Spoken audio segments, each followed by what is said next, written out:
밤이 깊었습니다. 오늘 하루도 참 고생 많으셨습니다. 세상의 소음으로부터 멀어져 이제 온전히 당신만의 시간으로 들어오세요. 무거운 눈꺼풀을 이기려 하지 마시고 그저 제 목소리가 흐르는 대로 몸을 맡기시면 됩니다. 숨을 한번 깊이 들이쉬어 보세요. 코로 천천히 들이마시세요. 지난번 지혜 시리즈 첫 번째 시간에서는 운명을 바꾼 말의 힘에 대해 나누었습니다. 오늘은 그 두 번째 시간입니다. 주제는 사람을 알아보는 지혜입니다. 살면서 가장 어려운 것이 사람의 마음을 얻는 것입니다. 그보다 더 무서운 것이 겉모습 뒤에 숨은 진짜 사람을 알아보지 못해 화를 입는 일입니다. 조선의 지혜로운 이들은 찰나의 눈빛 하나에서 그 사람의 미래를 읽어냈습니다. 작은 손짓 하나에서 됨됨이를 가늠했습니다. 오늘 밤 들려드릴 7가지 이야기는 바로 그런 눈에 관한 이야기입니다. 지혜로운 안목으로 사람을 얻고 가문을 지킨 이들의 사연입니다. 누더기를 입은 과객에게서 정승의 기상을 본 주모가 있습니다. 신발 놓는 것만 보고 아들의 친구를 가려낸 노인이 있습니다. 도망가는 노비의 발자국을 지워준 대감이 있습니다. 빈 화분으로 사위의 정직함을 시험한 영의정이 있습니다. 이들은 모두 보통 사람들이 보지 못하는 것을 보았습니다. 그리고 그 한 번의 통찰이 운명을 바꾸었습니다. 자신의 운명을 바꾸기도 했고 남의 운명을 바꾸기도 했습니다. 자, 이제 숨을 천천히 내쉬어 보세요. 편안히 누워 계세요. 잠이 오시면 그대로 주무셔도 됩니다. 이야기가 꿈속까지 따라갈 것입니다. 지혜 시리즈 두 번째 이야기를 시작합니다. 첫 번째 이야기 남루한 과객의 눈빛에서 정승을 읽은 주모. 옛날 한양으로 가는 큰 길목에 조그만 주막이 하나 있었습니다. 기와집은 아니었습니다. 초가지붕에 방 두어 개짜리 허름한 주막이었습니다. 하지만 지나가는 나그네들 사이에서는 꽤 이름이 알려진 곳이었습니다. 음식 맛이 좋고 주모의 인심이 후했기 때문입니다. 주막을 운영하는 이는 40이 넘은 여인이었습니다. 사람들은 그녀를 김주모라 불렀습니다. 김주모는 젊어서 남편을 여의었습니다. 25의 과부가 되었습니다. 자식도 없었습니다. 홀로 주막을 꾸려왔습니다. 20년이 넘는 세월이었습니다. 김주모는 미인은 아니었습니다. 평범한 얼굴에 손은 거칠었습니다. 오랜 세월 물일을 하고 불 앞에 서다 보니 손등이 갈라지고 얼굴도 검게 탔습니다. 하지만 눈만은 맑았습니다. 깊고 맑은 눈이었습니다. 사람을 꿰뚫어 보는 듯한 눈이었습니다. 수십 년을 주막에서 손님을 맡다 보니 김주모에게는 사람 보는 눈이 생겼습니다. 손님이 문을 열고 들어서는 순간 그 사람이 어떤 사람인지 대강 알 수 있었습니다. 걸음걸이로 성품을 짐작했습니다. 성큼성큼 걷는 사람은 대개 급한 성격이었습니다. 느릿느릿 걷는 사람은 느긋한 성격이었습니다. 두리번거리며 걷는 사람은 소심한 성격이었습니다. 말투로 학식을 가늠했습니다. 말이 조리 있는 사람은 배운 사람이었습니다. 말이 거친 사람은 배움이 짧은 사람이었습니다. 말수가 적은 사람은 깊은 사람이거나 무뚝뚝한 사람이었습니다. 눈빛으로 그릇의 크기를 읽었습니다. 눈빛이 흔들리는 사람은 마음이 약한 사람이었습니다. 눈빛이 탁한 사람은 욕심이 많은 사람이었습니다. 눈빛이 맑고 깊은 사람은 큰 그릇을 가진 사람이었습니다. 오랜 세월 쌓인 경험이 김주모에게 그런 눈을 만들어 주었습니다. 어느 늦가을 비가 오는 날이었습니다. 아침부터 하늘이 잔뜩 흐렸습니다. 점심때쯤 되어 비가 내리기 시작했습니다. 처음에는 가랑비였습니다. 그러다 오후가 되자 빗줄기가 굵어졌습니다. 하늘이 낮게 내려앉고 사방이 뿌옇게 변했습니다. 주막 안에는 몇몇 손님이 비를 피해 앉아 있었습니다. 대부분 장사치거나 농사꾼들이었습니다. 한양으로 물건을 가지고 가던 보부상이 2명 있었습니다. 근처 마을에서 온 농부가 3명 있었습니다. 그들은 막걸리를 마시며 담소를 나누고 있었습니다. 비가 그치기를 기다리고 있었습니다. 빗소리가 주막 지붕을 두드렸습니다. 처마에서 빗물이 줄줄 흘러내렸습니다. 주막 안은 따뜻했습니다. 아궁이에 불을 떼고 있어서 온기가 돌았습니다. 손님들은 막걸리 잔을 기울이며 세상 돌아가는 이야기를 나누었습니다. 그때 문이 열리고 한 사내가 들어섰습니다. 주막 안에 있던 사람들이 일제히 고개를 돌렸습니다. 그리고 눈살을 찌푸렸습니다. 사내의 행색은 참담했습니다. 온몸이 비에 젖어 있었습니다. 머리에서 빗물이 뚝뚝 떨어졌습니다. 입고 있는 옷은 낡고해져서 거의 넝마 수준이었습니다. 원래는 흰색이었을 옷이 때가 타서 누렇게 변해 있었습니다. 여기저기 구멍이 나고 기운 흔적이 있었습니다. 신발은 집신이었는데 한쪽이 반쯤 찢어져 있었습니다. 걸을 때마다 발가락이 보였습니다. 머리는 흐트러지고 얼굴에는 수염이 덥수룩했습니다. 한동안 씻지도 못하고 면도도 못한 것이 분명했습니다. 누가 봐도 거린이거나 떠돌이 과객이었습니다. 주막 안에 있던 손님들이 그를 힐끗 보았습니다. 그리고 다시 고개를 돌렸습니다. 아무도 그에게 관심을 주지 않았습니다. 오히려 몇몇은 코웃음을 쳤습니다. 저런 거지가 무슨 돈이 있어 주막에 들어왔나 하는 표정이었습니다. 한 보부상이 동료에게 속삭였습니다. 저런 놈이 왜 들어왔을까? 돈도 없을 텐데. 동료가 대꾸했습니다. 비 피하러 들어온 거겠지 뭐. 저런 거지들이 요새 많아. 그들은 대놓고 사내를 무시했습니다. 사내 쪽을 쳐다보지도 않았습니다. 사내는 구석자리에 조용히 앉았습니다. 그리고 아무 말도 하지 않았습니다. 무엇을 시키지도 않았습니다. 그저 젖은 몸을 말리며 앉아 있을 뿐이었습니다. 추운지 어깨를 움츠리고 있었습니다. 손을 비비며 몸을 녹이고 있었습니다.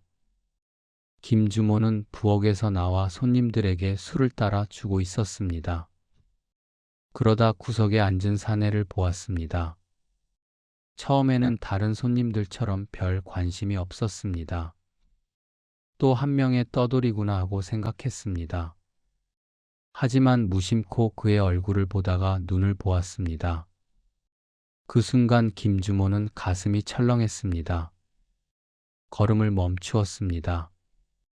사내의 눈빛을 다시 보았습니다. 그 눈빛이 예사롭지 않았습니다. 누더기를 입고 있었습니다. 머리는 산발이었습니다. 얼굴은 때가 묻어 있었습니다. 하지만 눈빛만은 달랐습니다. 맑고 깊었습니다. 흐리거나 탁하지 않았습니다.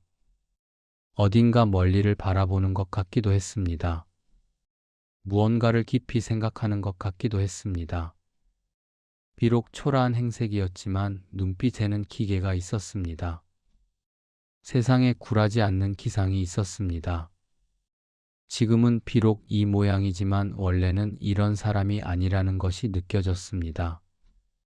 뜻을 품고 있으나 아직 펴지 못한 사람의 눈빛이었습니다. 김주모는 오랜 세월 수많은 사람을 보아왔습니다.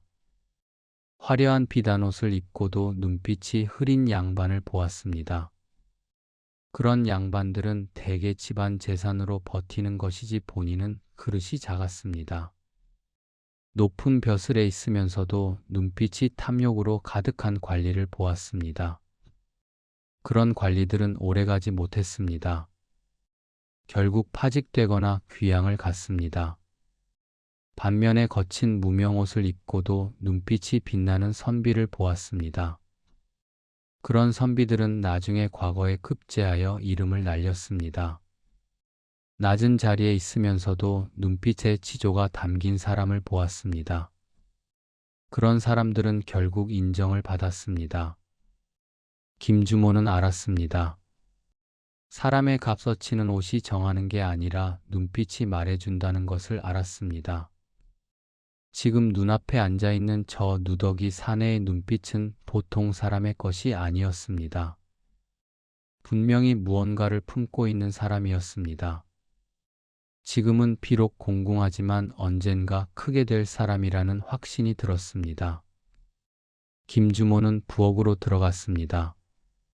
그리고 가장 좋은 술과 음식을 준비했습니다. 귀한 손님이 왔을 때만 내놓는 음식이었습니다. 직접 담근 맑은 청주가 있었습니다. 보통 때는 막걸리만 팔았지만 특별한 손님을 위해 청주를 담가 두었습니다. 그 청주를 꺼냈습니다. 안주도 정성껏 준비했습니다. 돼지고기를 얇게 저며 구웠습니다. 두부를 부쳐 접시에 담았습니다. 나물 몇 가지를 묻혀 놓았습니다. 밥도 따끈하게 지어 담았습니다. 국도 끓여 담았습니다. 정성이 가득한 상이었습니다. 김주모가 그 음식을 들고 사내 앞에 갔습니다. 그리고 상을 내려놓았습니다. 사내가 놀라 김주모를 올려다보았습니다. 눈이 커졌습니다. 뭡니까 이게, 저는 아무것도 시키지 않았습니다. 사내의 목소리가 당혹스러움으로 가득했습니다. 김주모가 말했습니다. 손님께 드리는 것입니다. 돈은 받지 않겠습니다. 비에 젖어 오셨으니 몸을 좀 녹이십시오. 사내가 손사래를 쳤습니다. 얼굴이 붉어졌습니다. 그럴 수 없습니다. 저는 지금 가진 돈이 없습니다. 이런 음식을 먹을 처지가 아닙니다. 공짜로 얻어먹을 수는 없습니다. 김주모가 고개를 저었습니다. 부드럽지만 단호한 목소리였습니다. 손님의 눈빛을 보았습니다. 손님은 보통 분이 아니십니다. 지금은 비록 어려운 때를 지나고 계시지만 언젠가 반드시 크게 되실 분입니다. 오늘 이 음식은 제가 손님께 드리는 것입니다. 언젠가 손님께서 크게 되시면 그때 이 주막을 기억해 주시면 됩니다. 그것으로 촉합니다. 주막 안에 있던 다른 손님들이 웅성거렸습니다. 보부상 하나가 코웃음을 쳤습니다. 주모 미쳤소. 저 거짓골 좀 보시오. 저런 놈이 크게 된다고 하. 다른 농부도 거들었습니다. 저런 놈한테 저렇게 좋은 음식을 공짜로 주다니 장사 접을 생각이요. 그러다 망하겠소.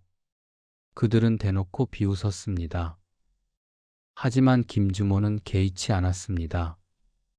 손님들의 비웃음에 대꾸하지 않았습니다. 그저 사내를 바라보았습니다. 사내의 눈에 감동의 빛이 어렸습니다. 눈시울이 붉어졌습니다. 한동안 말이 없었습니다. 그러다 사내는 김주모에게 깊이 고개를 숙였습니다. 허리를 깊이 굽혔습니다. 고맙습니다. 이 은혜를 잊지 않겠습니다. 주모님의 눈이 틀리지 않았음을 언젠가 보여드리겠습니다. 김주모가 미소를 지었습니다. 드십시오. 따뜻할 때 드셔야 합니다. 비도 그치려면 한참 남았으니 천천히 드십시오. 사내는 음식을 먹었습니다. 배가 많이 고팠는지 허겁지겁 먹었습니다. 며칠은 굶은 것 같았습니다. 밥알 하나 남기지 않고 깨끗이 먹었습니다. 국도 다 마셨습니다. 반찬도 다 먹었습니다. 김주모는 밥을 더 가져다 주었습니다. 국도 더 떠다 주었습니다. 사내는 사양하지 않았습니다. 다 먹었습니다. 배불리 먹고 나서 다시 고개를 숙였습니다. 눈에 눈물이 맺혀 있었습니다. 주모님의 은혜를 잊지 않겠습니다. 만약 제가 뜻을 이루는 날이 온다면 반드시 찾아뵙겠습니다. 이 은혜를 꼭 갚겠습니다. 김주모가 말했습니다. 갚으실 것 없습니다. 그저 좋은 일에 쓰이시면 됩니다. 가시는 길 평안하시기 바랍니다. 비가 조금 잦아들었습니다. 사내가 자리에서 일어났습니다. 김주모에게 다시 한번 절을 했습니다. 그리고 주막을 나섰습니다. 비는 여전히 내리고 있었지만 아까보다는 약해졌습니다. 사내의 뒷모습이 빗속으로 사라져갔습니다. 주막 안에 손님들이 김주모를 비웃었습니다. 보부상이 말했습니다. 주모 정말 미쳤구먼. 저런 거지한테 최고급 음식을 공짜로 주다니. 저 돈이면 사흘은 장사할 수 있겠으오. 낭비도 이런 낭비가 없으오. 다른 손님도 거들었습니다. 저런 놈이 뜻을 이룬다고 저 꼴로 뭘 이루겠소. 주모가 사람을 잘못 봤소. 눈이 삐었소. 김주모는 대꾸하지 않았습니다. 그저 사내가 사라진 방향을 바라보았습니다. 김주모는 확신이 있었습니다. 저 사람은 반드시 크게 될 사람이라는 확신이 있었습니다. 왜 그런지는 설명할 수 없었습니다.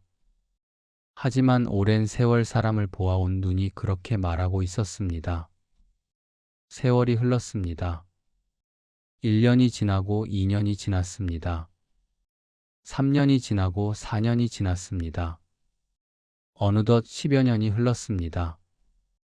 김주모는 여전히 그 주막을 운영하고 있었습니다.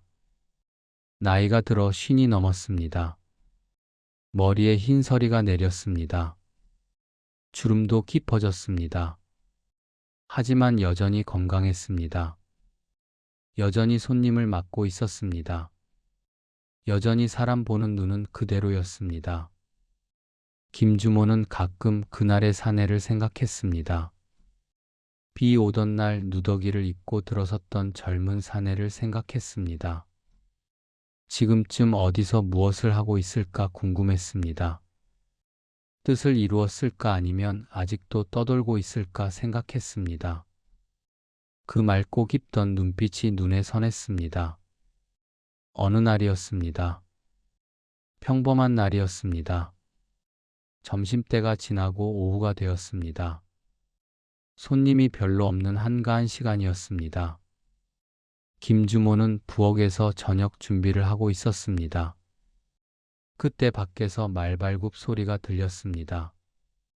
여러 마리의 말이 달려오는 소리였습니다. 주막 앞에서 멈추었습니다. 사람들의 발소리가 들렸습니다. 여러 명이 내리는 소리였습니다. 김주모가 밖을 내다보았습니다. 눈이 휘둥그레졌습니다. 주막 앞에 화려한 행렬이 서 있었습니다. 말이 여러 필 있었습니다. 가마도 있었습니다. 화려한 가마였습니다. 수행원들이 주변을 정리하고 있었습니다. 김주모는 당황했습니다. 이런 높은 분들이 왜 이 허름한 주막에 왔을까 의아했습니다. 혹시 무슨 일이 있나 걱정이 되었습니다. 가마문이 열리고 한 사람이 내렸습니다. 비단옷을 입고 있었습니다. 관복 차림이었습니다. 품계를 보니 아주 높은 분이었습니다. 정승급이었습니다. 정승이 이런 시골 주막에 왜 왔을까 모두가 의아해했습니다. 주막 근처를 지나가던 마을 사람들이 모여들었습니다. 수군거렸습니다. 저 높은 어른이 왜 저 주막에 왔을까 궁금해했습니다. 정승이 주막 안으로 들어섰습니다. 수행원들이 따르려 했지만 손을 저어 막았습니다. 혼자 들어왔습니다. 김주모가 얼른 나와 절을 했습니다. 다리가 후들거렸습니다. 이런 높은 분을 가까이서 본 적이 없었습니다. 어서 오십시오. 날이 이런 누추한 곳에 무슨 일로? 정승이 김주모 앞에 섰습니다. 그리고 깊이 허리를 숙였습니다. 절을 했습니다. 김주모가 깜짝 놀랐습니다. 정승이 주막 여인에게 절을 하다니 있을 수 없는 일이었습니다. 나리 이게 무슨... 정승이 고개를 들었습니다. 그리고 말했습니다. 주모님 저를 기억하시겠습니까? 김주모가 어리둥절해하며 정승의 얼굴을 바라보았습니다. 낯이 익은 것 같기도 하고 처음 보는 것 같기도 했습니다. 누구인지 알 수가 없었습니다. 그때 정승의 눈을 보았습니다. 맑고 깊은 그 눈빛을 보았습니다. 10여 년 전에 보았던 바로 그 눈빛이었습니다. 순간 김주모의 기억이 되살아났습니다. 가슴이 뛰었습니다. 혹시 그때 그 비 오던 날. 정승이 고개를 끄덕였습니다. 눈가에 미소가 번졌습니다. 그렇습니다. 10여 년 전 비 오던 날. 누더기를 입고 들어섰던 과객입니다. 그때 주모님께서 베풀어 주신 은혜를 잊지 않았습니다. 드디어 찾아뵐 수 있게 되었습니다. 김주모의 눈에서 눈물이 흘렀습니다. 두 손으로 입을 막았습니다. 믿기지 않았습니다. 그때 그 젊은이가 정승이 되어 돌아온 것입니다. 정승이 말을 이었습니다. 그때 저는 과거에 3번이나 낙방하고 고향으로 돌아가는 길이었습니다. 가진 돈도 다 떨어지고 굶주린 몸으로 걷고 있었습니다. 더 이상 과거를 볼 의욕도 없었습니다. 모든 것을 포기하고 싶었습니다. 차라리 죽고 싶었습니다. 정승의 눈에도 눈물이 맺혔습니다. 그때 주모님께서 베풀어 주신 음식 한 끼가 저를 살렸습니다. 배를 채운 것만이 아닙니다. 주모님께서 제 눈빛에서 무언가를 보셨다고 하셨습니다. 저도 무언가가 될 수 있다고 하셨습니다. 그 말이 저에게 힘이 되었습니다. 다시 일어설 용기를 주셨습니다. 정승이 눈물을 닦았습니다. 그 후로 저는 다시 공부에 매진했습니다. 1년 뒤에 다시 과거를 보았습니다. 급제했습니다. 장원은 아니었지만 급제했습니다. 그리고 벼슬길에 올랐습니다. 열심히 일했습니다. 임금님의 신임을 받았습니다. 그래서 여기까지 왔습니다. 이 모든 것이 주모님 덕분입니다. 김주모가 손사래를 쳤습니다. 눈물을 훔치며 말했습니다. 저는 아무것도 한 것이 없습니다. 그저 나리의 눈빛을 보았을 뿐입니다. 나리께서는 원래 그런 분이셨습니다. 저는 그것을 본 것뿐입니다. 정승이 고개를 저었습니다. 아닙니다. 그날 다른 사람들은 모두 저를 거지라고 비웃었습니다. 아무도 저를 보아주지 않았습니다. 주모님만이 저의 눈빛을 보셨습니다. 주모님만이 저를 사람으로 대해주셨습니다. 그것이 제 인생을 바꾸었습니다. 정승이 수행원에게 손짓을 했습니다. 수행원들이 큰 상자들을 가져왔습니다. 여러 개의 상자였습니다. 상자 뚜껑을 열었습니다. 안에는 비단과 금은 보화가 가득했습니다.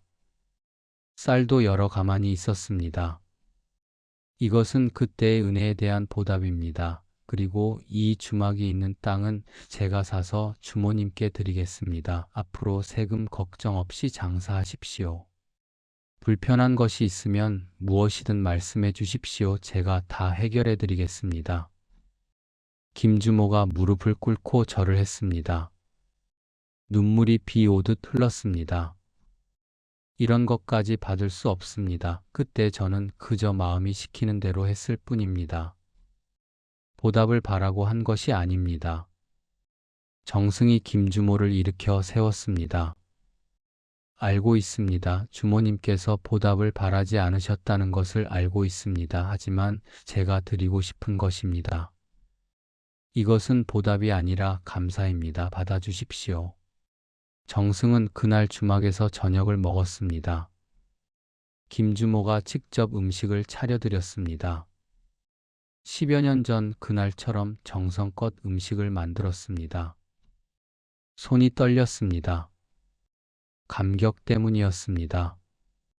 정승은 그 음식을 먹으며 눈물을 글썽이었습니다. 10여 년 전 그날의 맛이었습니다. 그때 그 따뜻함이 느껴졌습니다. 굶주리고 지쳐있던 자신을 살려준 음식이었습니다. 정승이 떠난 뒤 그 이야기가 온 고을에 퍼졌습니다. 아니, 조선 팔도에 퍼졌습니다. 사람들은 김주모의 이야기를 듣고 감탄했습니다. 사람 보는 눈이 있는 여인이라고 존경했습니다. 김주모는 나중에 사람들에게 말했습니다. 나는 특별한 것을 한 것이 아닙니다. 그저 그분의 눈빛을 보았을 뿐입니다. 사람은 옷으로 보는 것이 아닙니다. 눈빛으로 보는 것입니다. 진짜 그 사람이 누구인지는 눈빛에 다 담겨 있습니다. 비단 옷을 입어도 눈빛이 탁하면 그 사람은 탁한 사람입니다. 누더기를 입어도 눈빛이 맑으면 그 사람은 맑은 사람입니다. 눈빛을 보십시오. 그러면 사람이 보입니다. 이것이 첫 번째 이야기입니다. 겉모습이 아닌 눈빛을 보는 지혜에 관한 이야기입니다. 사람의 값어치는 입고 있는 옷이 정하는 것이 아닙니다. 그 사람의 눈빛이 말해줍니다. 두 번째 이야기, 아들의 친구들을 보고 대문을 걸어 잠근 노인. 조선 중기에 한양에 이정호라는 노인이 살았습니다. 이정호는 60을 넘긴 나이였습니다. 젊은 시절에 높은 벼슬에 올랐다가 물러난 사람이었습니다. 이족 판서까지 지냈습니다. 관직에 있을 때 청렴하기로 이름이 높았습니다. 뇌물을 받지 않았습니다. 부정을 저지르지 않았습니다. 벼슬을 그만둔 뒤에도 사람들의 존경을 받았습니다. 후배 관리들이 찾아와 가르침을 청했습니다. 젊은 선비들이 찾아와 글을 배웠습니다. 이정호는 모두에게 성심껏 가르쳐 주었습니다. 이정호에게는 아들이 하나 있었습니다. 늦둥이였습니다. 이름은 이만수였습니다. 이만수는 25살이었습니다. 과거를 준비하고 있었습니다. 학문에 재능이 있었습니다. 글재주도 뛰어났습니다. 어릴 때부터 신동 소리를 들었습니다. 주변에서는 틀림없이 급제할 것이라고 했습니다. 장원급제도 할 수 있을 것이라고 했습니다. 이정호는 아들 이만수를 사랑했습니다. 늦게 얻은 아들이라 더욱 귀여웠습니다. 하지만 귀엽다고 버릇없이 키우지는 않았습니다. 엄하게 가르쳤습니다. 학문도 가르치고 처세도 가르쳤습니다. 사람이 어떻게 살아야 하는지 가르쳤습니다. 그런데 이정호에게는 한 가지 걱정이 있었습니다. 아들이 사귀는 친구들이 마음에 걸렸습니다. 이만수는 과거를 준비하는 젊은 선비들과 어울렸습니다. 그들이 가끔 집에 찾아오기도 했습니다. 이정호는 그 친구들을 멀리서 본 적이 있었습니다. 하지만 가까이서 살펴본 적은 없었습니다. 아들이 친구를 잘 사귀고 있는지 알고 싶었습니다. 사람은 친구를 보면 안다는 말이 있습니다. 유유상종이라는 말도 있습니다.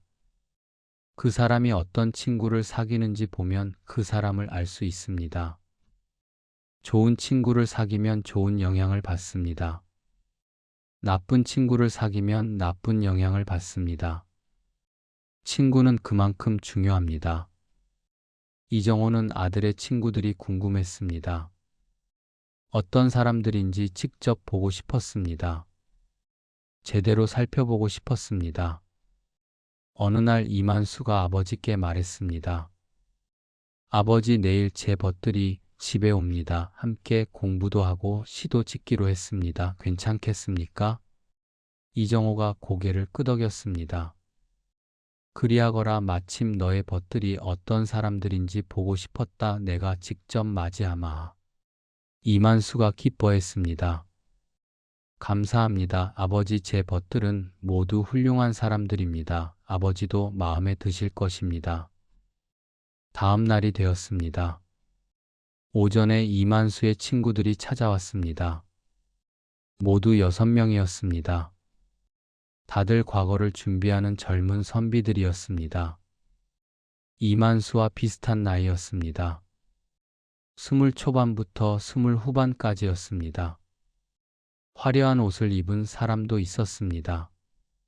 수수한 옷을 입은 사람도 있었습니다.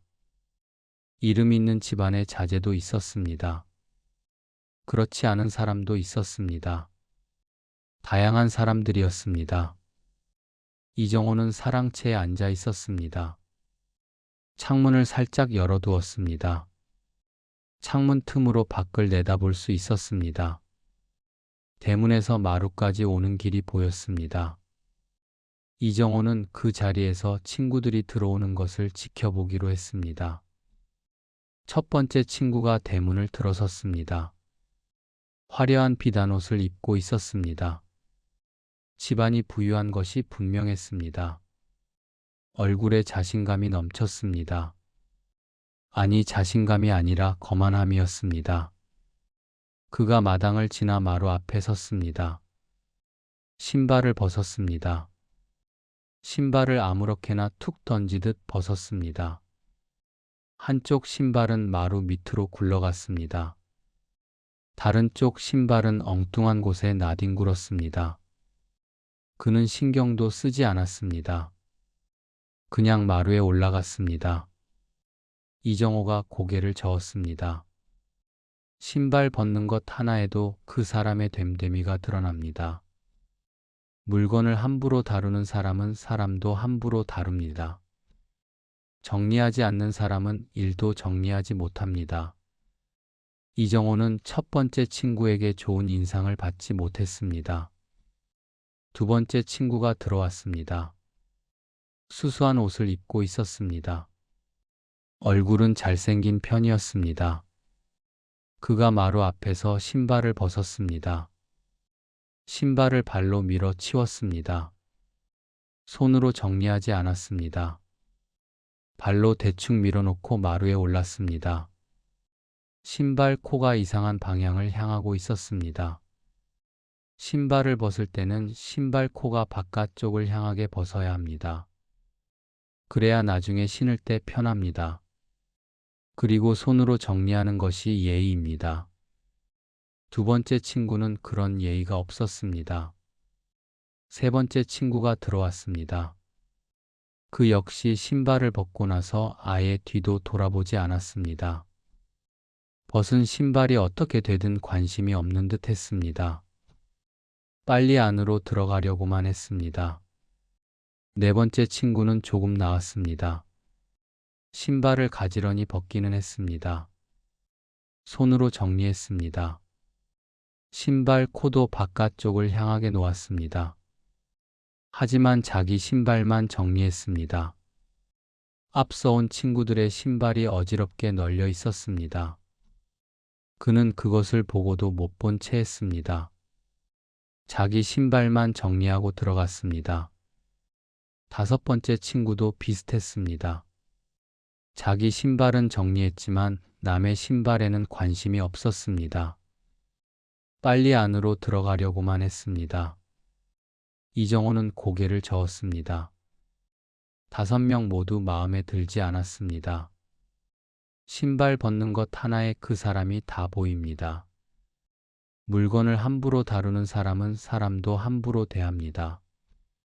자기 것만 챙기는 사람은 남을 배려하지 못합니다. 급하게 들어가려는 사람은 조급합니다. 조급한 사람은 큰일을 이루지 못합니다. 마지막 6번째 친구가 들어왔습니다. 그는 수수한 무명옷을 입고 있었습니다. 다른 친구들처럼 화려하지 않았습니다. 옷감이 좋지 않았습니다. 집안이 넉넉하지 않은 것이 분명했습니다. 하지만 옷은 깨끗했습니다. 단정하게 입고 있었습니다. 그가 마루 앞에 섰습니다. 그리고 신발을 벗었습니다. 먼저 신발을 가지런히 놓았습니다. 손으로 정리했습니다. 신발 코가 바깥쪽을 향하게 놓았습니다. 거기까지는 네 번째 친구와 같았습니다. 그런데 그는 거기서 멈추지 않았습니다. 앞서 온 친구들의 신발을 보았습니다. 어지럽게 널려있는 신발들을 보았습니다. 한쪽은 마루 밑에 굴러가 있었습니다. 다른 것들도 아무렇게나 흩어져 있었습니다. 그는 아무 말 없이 허리를 숙였습니다. 마루 밑에 굴러간 신발을 꺼냈습니다. 흩어진 신발들을 모았습니다. 하나하나 정리했습니다. 모두 가지런히 놓았습니다. 신발 코가 바깥쪽을 향하게 정리했습니다. 6켤레의 신발이 가지런히 정렬되었습니다. 그러고 나서야 그는 마루에 올라 안으로 들어갔습니다. 이정호의 눈이 빛났습니다. 저 친구가 진짜다 하고 생각했습니다. 신발 하나에도 예의를 차리는 사람은 모든 일에 예의를 차립니다. 자기 것뿐 아니라 남의 것까지 정리해주는 사람은 남을 배려하는 마음이 있습니다. 아무도 보지 않는 곳에서 남을 위해 일하는 사람은 겸손합니다. 겸손한 사람은 큰 사람이 됩니다. 이정호는 그날 저녁 아들 이만수를 불렀습니다. 서재에서 단둘이 이야기를 나누었습니다. 오늘 온 친구들 중에 마지막에 온 친구가 있지 않느냐? 이만수가 대답했습니다. 예, 아버지, 그 친구는 박상진이라고 합니다. 이정호가 물었습니다. 어떤 집안의 자제냐? 이만수가 대답했습니다. 집안은 넉넉하지 않습니다. 아버지가 일찍 돌아가셨고 어머니를 모시고 삽니다. 가난하지만 학문의 뜻이 있어 열심히 공부합니다. 이정호가 고개를 끄덕였습니다. 그 친구를 가까이 하거라. 그 친구는 반드시 크게 될 사람이다. 이만수가 의아해했습니다. 눈을 동그랗게 떴습니다. 아버지, 어떻게 아셨습니까? 잠깐 보셨을 뿐인데 이야기도 나누어 보지 않으셨는데 어떻게 그것을 아십니까? 이정호가 말했습니다. 신발 벗는 것을 보았다. 이만수가 더욱 의아해했습니다. 신발이요. 이정호가 설명했습니다. 오늘 온 6친구 중에 그 친구만이 자기 신발을 정리하고 남의 신발까지 정리했다. 다른 친구들의 신발이 어지럽게 널려 있었다. 다른 친구들은 그것을 보고도 못 본 채 했다 하지만 박상진이라는 친구는 그것을 정리해 주었다. 아무도 시키지 않았는데, 아무도 보지 않는데 스스로 그리했다. 이만수가 아무 말 없이 들었습니다. 이정호가 말을 이었습니다. 작은 일에 진심인 사람은 큰 일에도 진심이다. 남을 배려하는 사람은 어디서든 인정받는다. 아무도 보지 않는 곳에서 선을 행하는 사람은 겸손한 사람이다. 그 친구를 가까이 하거라. 그리고 나머지 친구들은 멀리 하거라. 이만수가 놀랐습니다. 나머지 친구들을요, 그들도 다 좋은 집안 자제들입니다. 학문도 뛰어난 사람들입니다. 그들을 멀리하라니요. 이정호가 고개를 저었습니다. 좋은 집안이 좋은 사람을 만드는 것이 아니다. 학문이 뛰어나다고 인품이 뛰어난 것도 아니다. 신발 하나도 정리하지 못하는 자들이 어찌 나라의 일을 정리하겠느냐. 자기 것만 챙기는 자들이 어찌 백성을 돌보겠느냐. 내 말을 들어라. 너를 위해 하는 말이다. 이만수는 아버지의 말을 새겨들었습니다. 처음에는 의아했지만 아버지의 안목을 믿었습니다. 아버지는 오랜 세월 벼슬살이를 하며 수많은 사람을 보아온 분이었습니다. 사람 보는 눈이 있는 분이었습니다. 그 후로 이만수는 박상진과 더욱 가까이 지냈습니다.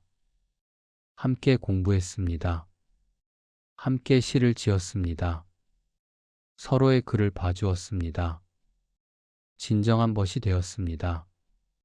다른 친구들과는 조금씩 거리를 두었습니다. 만남을 피하지는 않았지만 가까이 하지도 않았습니다.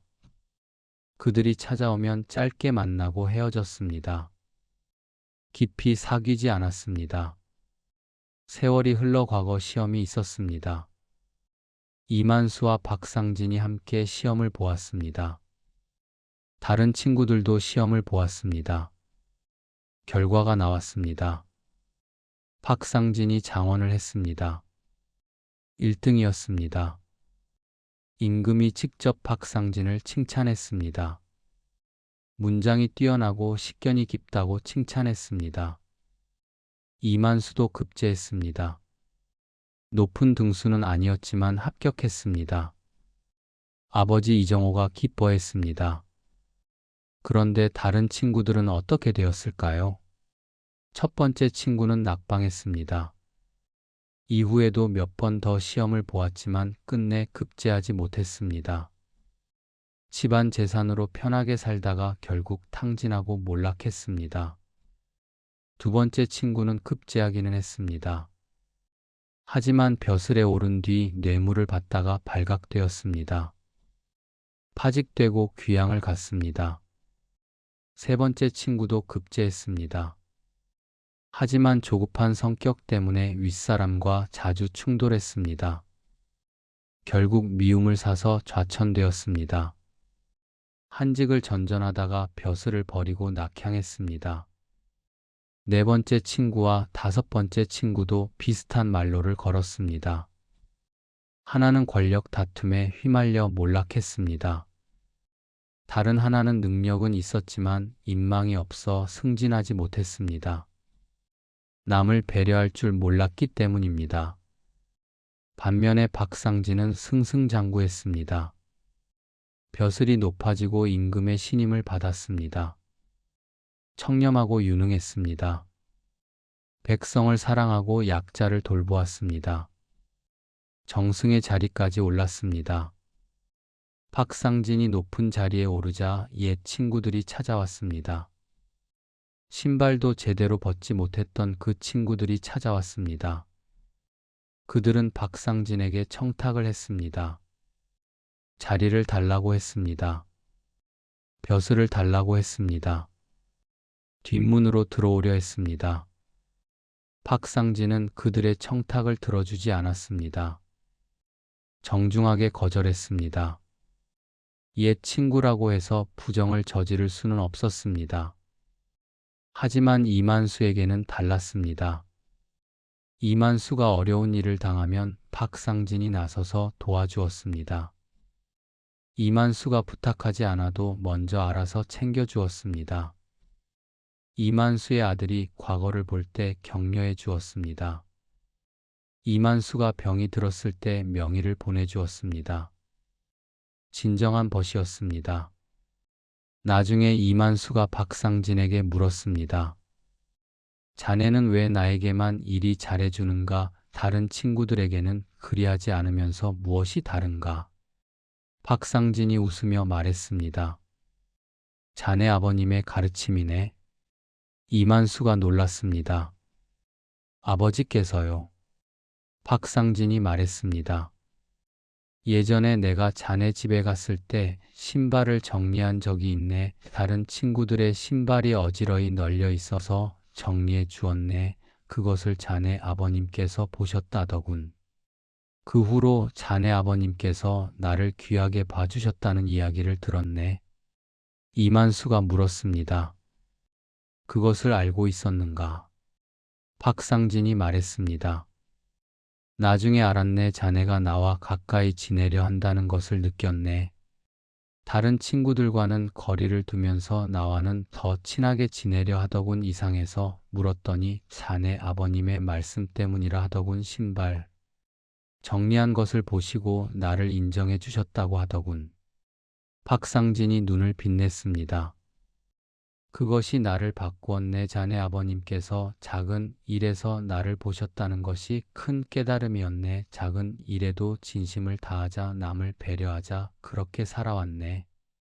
그래서 여기까지 온 것이네. 자네 아버님의 눈이 나를 만들었네. 이정호는 나중에 이 이야기를 듣고 크게 기뻐했습니다. 자신의 눈이 틀리지 않았음을 알았습니다. 사람을 볼 줄 알면 좋은 사람을 곁에 둘 수 있다. 좋은 사람을 곁에 두면 자신도 좋은 사람이 된다. 내 아들이 좋은 벗을 곁에 두었으니 내 할 일은 다 했다. 이것이 두 번째 이야기입니다. 작은 것에서 사람을 읽는 지혜에 관한 이야기입니다. 신발 벗는 것 하나에도 사람의 됨됨이가 드러납니다. 작은 것을 보면 큰 것을 알 수 있습니다. 세 번째 이야기 도망간 노비의 발자국을 지워준 정승. 조선 후기에 이름 높은 정승이 있었습니다. 성은 최씨요 이름은 익현이었습니다. 최익현은 청렴하고 어진 것으로 이름이 높았습니다. 백성을 사랑하고 약자를 돌보았습니다. 벼슬이 높아도 거드름을 피우지 않았습니다. 아랫사람에게도 예의를 갖추었습니다. 많은 사람들이 그를 존경했습니다. 최익현의 집에는 여러 명의 노비가 있었습니다. 당시에는 양반집에 노비가 있는 것이 당연한 시대였습니다. 하지만 최익현은 노비들을 함부로 대하지 않았습니다. 노비도 사람이라고 생각했습니다. 인격적으로 대했습니다. 그래서 노비들이 최익현을 따랐습니다. 도망가는 노비가 없었습니다. 노비들 중에 복동이라는 젊은이가 있었습니다. 복동은 20살이었습니다. 어릴 때부터 최익현의 집에서 일했습니다. 부모도 최익현 집의 노비였습니다. 태어나면서부터 노비였습니다. 복동은 성실하고 부지런했습니다. 시키는 일은 무엇이든 열심히 했습니다. 불평하지 않았습니다. 말수가 적었습니다. 하지만 일은 잘했습니다. 최익현이 복동을 아꼈습니다. 믿음직한 종이라고 생각했습니다. 그런데 복동에게는 아픈 사연이 있었습니다. 어머니가 있었습니다. 하지만 어머니는 다른 고을의 다른 양반집 노비였습니다. 복동의 아버지는 최익현 집 노비였고 어머니는 다른 집 노비였습니다. 어릴 때 아버지가 죽고 어머니와는 떨어져 살았습니다. 노비는 주인의 허락 없이는 마음대로 다닐 수 없었습니다. 복동은 어머니를 자주 볼 수 없었습니다. 1년에 한두 번 볼까 말까였습니다. 그것도 주인의 허락을 받아야 했습니다. 어느 날 복동에게 소식이 왔습니다. 어머니가 병이 깊어 위독하다는 소식이었습니다. 어머니를 모시는 다른 노비가 몰래 전해준 소식이었습니다. 어머니가 아들을 보고 싶어 한다고 했습니다. 오래 살지 못할 것 같다고 했습니다. 복동의 가슴이 무너지는 것 같았습니다. 어머니를 보러 가고 싶었습니다. 어머니 곁에 있고 싶었습니다. 하지만 노비는 주인의 허락 없이 떠날 수 없었습니다. 무단으로 떠나면 도망이었습니다. 도망친 노비는 잡히면 큰 벌을 받았습니다. 복동은 최익현에게 찾아갔습니다. 무릎을 꿇고 간청했습니다. 날이 어머니가 위독합니다. 돌아가시기 전에 뵙고 싶습니다. 다녀올 수 있게 해주십시오. 사흘만 시간을 주십시오. 다녀와서 더 열심히 일하겠습니다. 최익현이 안타까운 표정을 지었습니다. 하지만 난감하기도 했습니다. 복동아, 내 마음을 모르는 바 아니냐. 하지만 지금은 어렵다. 내일 한양에서 중요한 손님이 온다. 이조판서 나리께서 오신다. 내가 준비해야 할 것이 많다. 손님이 돌아가시면 그때 보내주마. 사흘만 기다려라. 복동은 절망했습니다. 사흘을 기다리면 어머니를 보지 못할 수도 있었습니다. 어머니가 그 사이에 돌아가실 수도 있었습니다. 마지막을 보지 못할 수도 있었습니다. 그렇습니다. 날이 알겠습니다. 복동은 물러났습니다. 하지만 마음이 편치 않았습니다. 그날 밤 복동은 잠을 이루지 못했습니다. 어머니 생각에 눈물만 흘렀습니다. 어머니의 얼굴이 눈에 아른거렸습니다. 주인님의 말씀을 따라야 하는가 아니면 어머니를 보러 가야 하는가 복동은 고민했습니다. 춘과 효 사이에서 갈등했습니다. 주인에 대한 의리와 어머니에 대한 효도 사이에서 번민했습니다. 고민 끝에 복동은 결심했습니다. 어머니를 보러 가기로 했습니다. 어머니는 하나뿐이었습니다. 주인님께는 죄송하지만 어머니를 버릴 수 없었습니다. 벌을 받더라도 어머니를 보고 오기로 했습니다. 한밤중이었습니다. 모두 잠든 시각이었습니다. 복동은 몰래 짐을 꾸렸습니다. 아무것도 가져가지 않았습니다. 빈손이었습니다. 복동은 담을 넘었습니다. 몰래 집을 빠져나왔습니다. 그리고 밤길을 걸었습니다. 어머니가 계신 고을을 향해 걸었습니다. 밤새 걸었습니다. 쉬지 않고 걸었습니다. 새벽이 되어서야 어머니가 계신 곳에 도착했습니다. 다음 날 아침 최익현의 집이 발칵 뒤집어졌습니다. 복동이 사라진 것입니다. 방에도 없었습니다. 어디에도 없었습니다. 하인들이 찾아보았지만 보이지 않았습니다. 집사가 최익현에게 보고했습니다. 날이 복동이 도망쳤습니다. 간밤에 담을 넘은 흔적이 있습니다. 발자국이 남아 있습니다. 쫓아가서 잡아오겠습니다. 최익현이 고개를 저었습니다. 잠깐 내가 직접 보겠다. 최익현이 밖으로 나왔습니다. 담 밑으로 갔습니다. 담을 넘은 흔적이 있었습니다. 담 밑에 복동의 발자국이 찍혀 있었습니다. 밤새 내린 이슬에 젖은 땅에 선명한 발자국이 남아 있었습니다. 그 발자국을 따라가면 복동을 쉽게 찾을 수 있을 것이었습니다. 최익현은 한참 동안 그 발자국을 바라보았습니다. 아무 말이 없었습니다. 생각에 잠긴 듯 했습니다. 발자국을 자세히 보았습니다. 급하게 걸은 발자국이었습니다. 보폭이 넓었습니다. 뛰다시피 걸었던 것이 분명했습니다. 어디론가 급히 가야 하는 사람의 발자국이었습니다.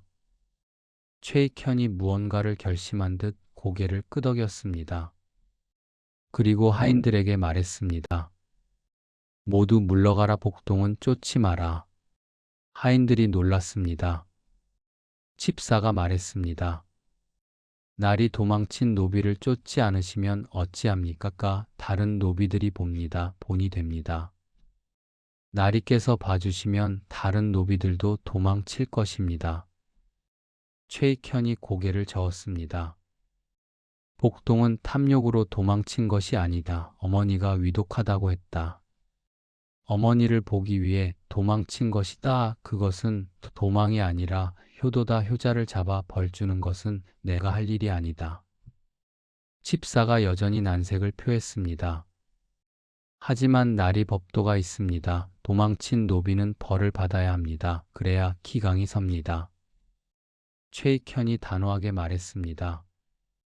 법도보다 사람의 마음이 앞선다. 복동의 마음을 안다. 어머니 임종을 보려는 마음이다.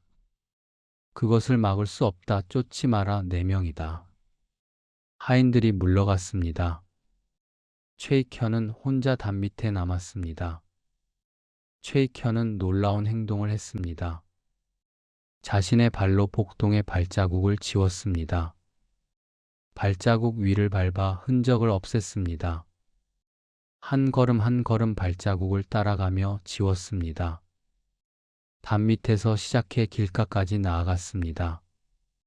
복동이 어느 방향으로 갔는지 아무도 알 수 없게 했습니다.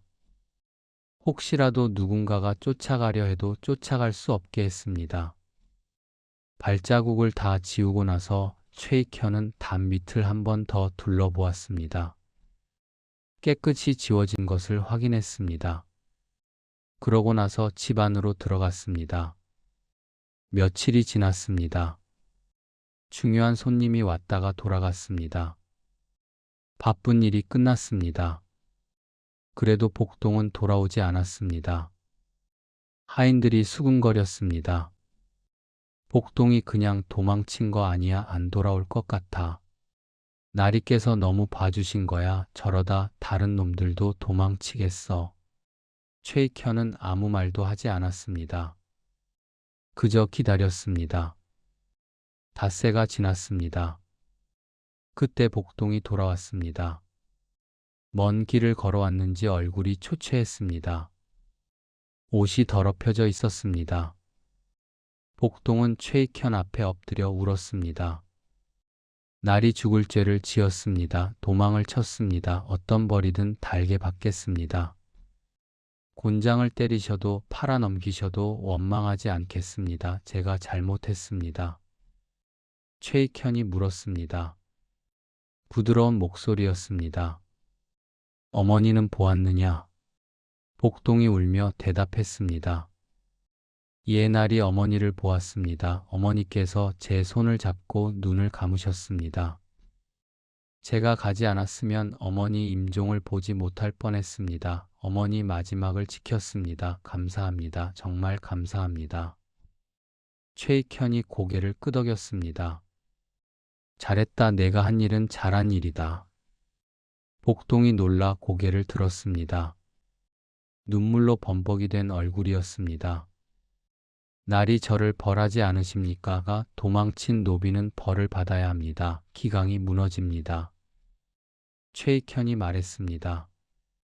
무엇을 벌하겠느냐? 내가 도망친 것은 탐욕이 아니라 효심이었다. 자유를 찾아 도망친 것이 아니라 어머니 임종을 보기 위해 도망친 것이다. 그것은 죄가 아니라 효도다. 나는 효자를 벌하지 않는다. 복동이 더 크게 울었습니다. 머리를 땅에 박으며 울었습니다. 날이 감사합니다. 이 은혜를 어찌 갚겠습니까? 평생 목숨 바쳐 나리를 모시겠습니다. 최익현이 복동을 일으켜 세웠습니다. 갚을 것은 없다. 다만 한 가지만 기억하거라. 복동이 눈물을 훔치며 들었습니다. 나는 내 발자국을 지웠다. 내가 어디로 갔는지 아무도 모르게 했다. 누군가 널 쫓아가려 해도 쫓아갈 수 없게 했다. 복동이 놀랐습니다. 나리께서 직접 그러셨습니까? 최익현이 고개를 끄덕였습니다. 그렇다. 그것은 내가 효자이기 때문이다. 만약 내가 탐욕으로 도망쳤다면 나는 그리하지 않았을 것이다. 도둑질을 하려고 도망쳤다면 끝까지 쫓았을 것이다. 하지만 너는 달랐다. 어머니를 보려고 도망쳤다. 그것은 지켜줘야 할 마음이다. 최익현이 말을 이었습니다. 사람을 볼 때는 행동만 보면 안 된다. 그 행동 뒤에 있는 마음을 보아야 한다. 같은 행동이라도 마음이 다르면 다른 것이다. 도망이라는 행동은 같아도 탐욕의 도망과 효심의 도망은 다르다. 나는 내 마음을 보았다. 그래서 발자국을 지워주었다. 기억하거라. 복동은 그 말을 평생 가슴에 새겼습니다. 그 후로 복동은 최익현의 집에서 더욱 충성스럽게 일했습니다.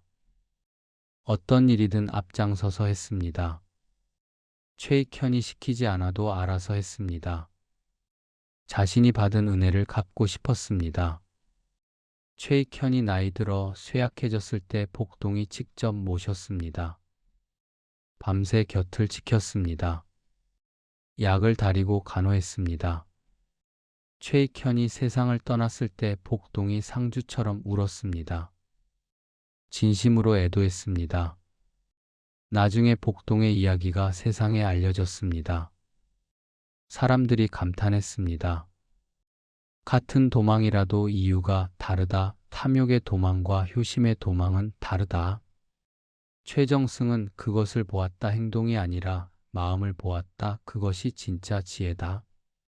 이것이 세 번째 이야기입니다.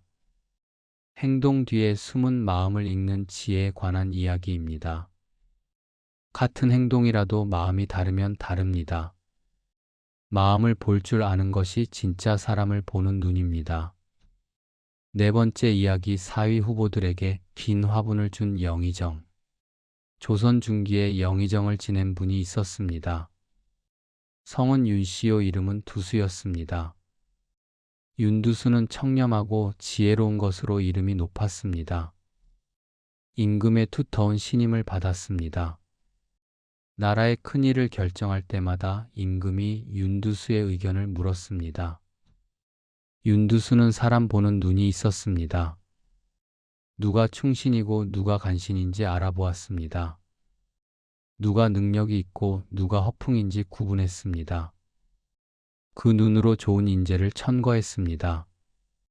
그가 천거한 사람들은 대부분 훌륭한 관리가 되었습니다.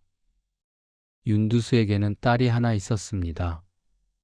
이름은 윤채영이었습니다. 나이 18이었습니다. 아름답고 총명했습니다. 글을 읽을 줄 알았습니다. 시도 지을 줄 알았습니다. 예의 바르고 성품이 고왔습니다. 윤두수가 딸을 아꼈습니다. 눈에 넣어도 아프지 않을 딸이었습니다. 채영이 혼인할 나이가 되었습니다. 많은 명문 집안에서 혼담이 들어왔습니다. 영의정의 딸과 혼인하고 싶어 하는 집안이 줄을 이었습니다. 정승 집안도 있었습니다. 판서 집안도 있었습니다. 부유한 양반 집안도 있었습니다. 하지만 윤두수는 신중했습니다. 딸에게 좋은 신랑감을 골라주고 싶었습니다. 겉만 보고는 알 수가 없었습니다. 좋은 집안이라고 좋은 사람이 아니었습니다. 좋은 학벌이라고 좋은 인품이 아니었습니다. 좋은 외모라고 좋은 마음이 아니었습니다. 윤두수는 며칠을 고민했습니다. 사위 후보들의 진짜 마음을 알아볼 방법이 없을까 생각했습니다. 거칠애가 아닌 진심을 볼 방법이 없을까 고민했습니다. 며칠을 고민하다가 한 가지 방법을 생각해냈습니다. 무릎을 쳤습니다. 이거다 싶었습니다. 윤두수는 혼담을 넣은 집안의 젊은이들을 집으로 초대했습니다. 모두 5명이었습니다. 다들 이름 있는 집안의 자제들이었습니다. 과거 급제가 유력한 수재들이었습니다. 외모도 준수했습니다. 누가 봐도 훌륭한 신랑감들이었습니다. 젊은이들이 윤두수의 집에 모였습니다. 큰 사랑채에 둘러앉았습니다. 다들 긴장한 표정이었습니다. 영의정의 사위가 될 수 있는 기회였습니다. 잘 보여야 했습니다. 윤두수가 그들에게 말했습니다. 자네들 모두 훌륭한 젊은이들이라 들었네. 어느 한 사람을 고르기가 어렵구먼. 그래서 자네들에게 한 가지 시험을 내려 하네. 이것으로 사위를 정하겠네. 젊은이들이 귀를 기울였습니다. 무슨 시험일까 궁금해했습니다. 글짓기 시험일까 아니면 학문 시험일까 생각했습니다. 윤두수가 하인에게 눈짓을 했습니다. 하인이 작은 봉투 5개를 가져왔습니다. 윤두수가 각각의 젊은이에게 봉투를 하나씩 주었습니다. 이 봉투 안에 씨앗이 들어있네. 집에 가져가서 화분에 심게 잘 가꾸게 3달 뒤에 다시 이곳에 오게. 그때 화분을 가져오게 가장 아름다운 꽃을 피운 자를 사위로 삼겠네. 젊은이들이 봉투를 받았습니다. 안을 들여다보았습니다. 작은 씨앗이 들어 있었습니다. 무슨 씨앗인지는 알 수 없었습니다. 꽃 시험이라 의외라고 생각하는 사람도 있었습니다. 하지만 영의정의 결정이니 따를 수밖에 없었습니다. 젊은이들은 씨앗을 받아 집으로 돌아갔습니다. 첫 번째 젊은이가 집에 돌아가 씨앗을 심었습니다. 좋은 흙을 구했습니다. 좋은 화분을 구했습니다. 씨앗을 심고 물을 주었습니다. 매일 물을 주었습니다. 햇빛이 잘 드는 곳에 두었습니다. 하루가 지났습니다. 이틀이 지났습니다. 일주일이 지났습니다. 하지만 싹이 나지 않았습니다. 한 달이 지났습니다. 여전히 싹이 나지 않았습니다. 2달이 지났습니다. 그래도 싹이 나지 않았습니다. 젊은이는 당황했습니다. 무엇이 잘못되었을까 고민했습니다. 흙이 나빴나, 물이 부족했나, 햇빛이 부족했나 생각했습니다. 하지만 이유를 알 수 없었습니다. 3달째가 되었습니다. 곧 윤두수의 집에 가야 했습니다. 하지만 화분에는 아무것도 없었습니다. 빈 화분이었습니다. 이대로 가면 사이가 될 수 없었습니다. 젊은이는 유혹에 빠졌습니다. 다른 씨앗을 심을까 생각했습니다. 꽃집에서 꽃을 사다가 옮겨 심을까 생각했습니다. 영의정이 알 리가 없었습니다. 꽃만 예쁘게 피워가면 되었습니다. 젊은이는 결국 유혹에 넘어갔습니다. 꽃집에 가서 탐스러운 모란 꽃을 샀습니다. 그것을 화분에 옮겨 심었습니다. 마치 처음부터 자기가 키운 것처럼 꾸몄습니다. 다른 젊은이들도 비슷한 상황이었습니다. 2번째 젊은이도 씨앗에서 싹이 나지 않았습니다. 그도 결국 다른 꽃을 사다가 화분에 심었습니다. 노란 국화였습니다. 3번째 젊은이도 마찬가지였습니다. 흰 백합을 사서 심었습니다. 4번째 젊은이도 그랬습니다.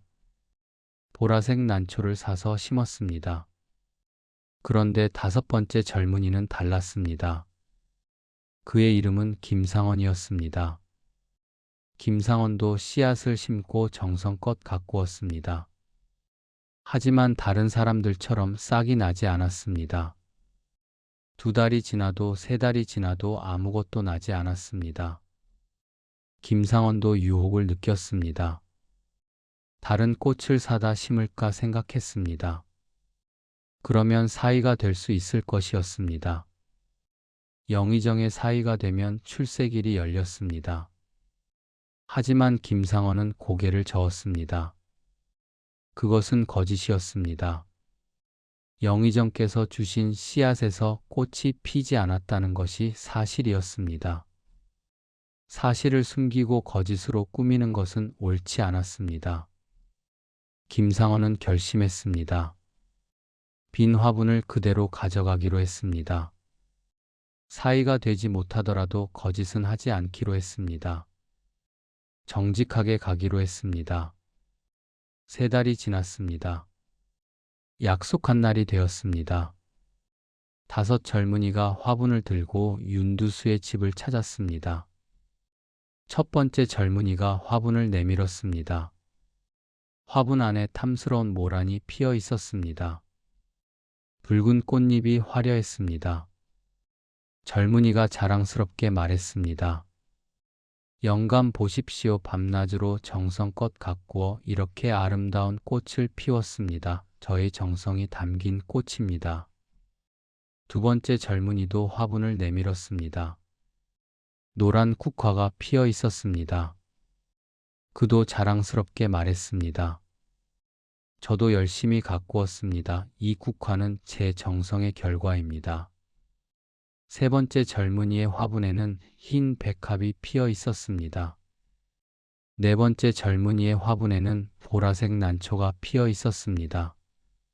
모두 아름다운 꽃들이었습니다. 모두 정성껏 가꾼 흔적이 역력했습니다. 4명의 젊은이들이 서로의 꽃을 보며 경쟁심을 불태웠습니다. 마지막으로 김상원이 앞으로 나왔습니다. 그의 손에는 텅 빈 화분이 들려 있었습니다. 꽃은커녕 싹조차 나지 않은 빈 화분이었습니다. 흙만 담겨 있었습니다. 다른 젊은이들이 웃었습니다. 코웃음을 쳤습니다. 저것 보게 꽃을 피우지 못하고 빈 화분을 가져왔네. 저러고도 사위가 되려 하는가. 저런 무능한 자가 어찌 영의정의 사위가 되겠나. 빈 화분을 든 김상원은 얼굴이 붉어졌습니다. 부끄러웠습니다. 하지만 꿋꿋이 서 있었습니다. 허리를 펴고 서 있었습니다. 윤두수가 물었습니다. 표정을 알 수 없는 얼굴이었습니다. 자네는 왜 빈 화분을 가져왔는가? 김상원이 대답했습니다. 목소리가 조금 떨렸지만 또렷했습니다. 영감 죄송합니다. 저는 영감께서 주신 씨앗을 심고 물을 주고 정성껏 가꾸었습니다. 하지만 싹이 나지 않았습니다. 아무리 기다려도 싹이 나지 않았습니다. 무엇이 잘못되었는지 모르겠습니다. 다른 씨앗을 심을까 생각도 했습니다. 하지만 그것은 거짓이 됩니다. 영감께서 주신 씨앗에서 싹이 나지 않았다는 것이 사실입니다. 저는 사실 그대로 빈 화분을 가져왔습니다. 죄송합니다. 잠시 침묵이 흘렀습니다. 다른 젊은이들이 비웃는 표정으로 김상원을 보았습니다. 저런 바보가 다 있나 하는 표정이었습니다. 그때 윤두수의 얼굴에 미소가 번졌습니다. 환한 미소였습니다. 윤두수가 입을 열었습니다. 젊은이들이여, 내가 한 가지 고백할 것이 있다. 내가 자네들에게 준 씨앗은 모두 삶은 씨앗이었다. 젊은이들이 놀랐습니다.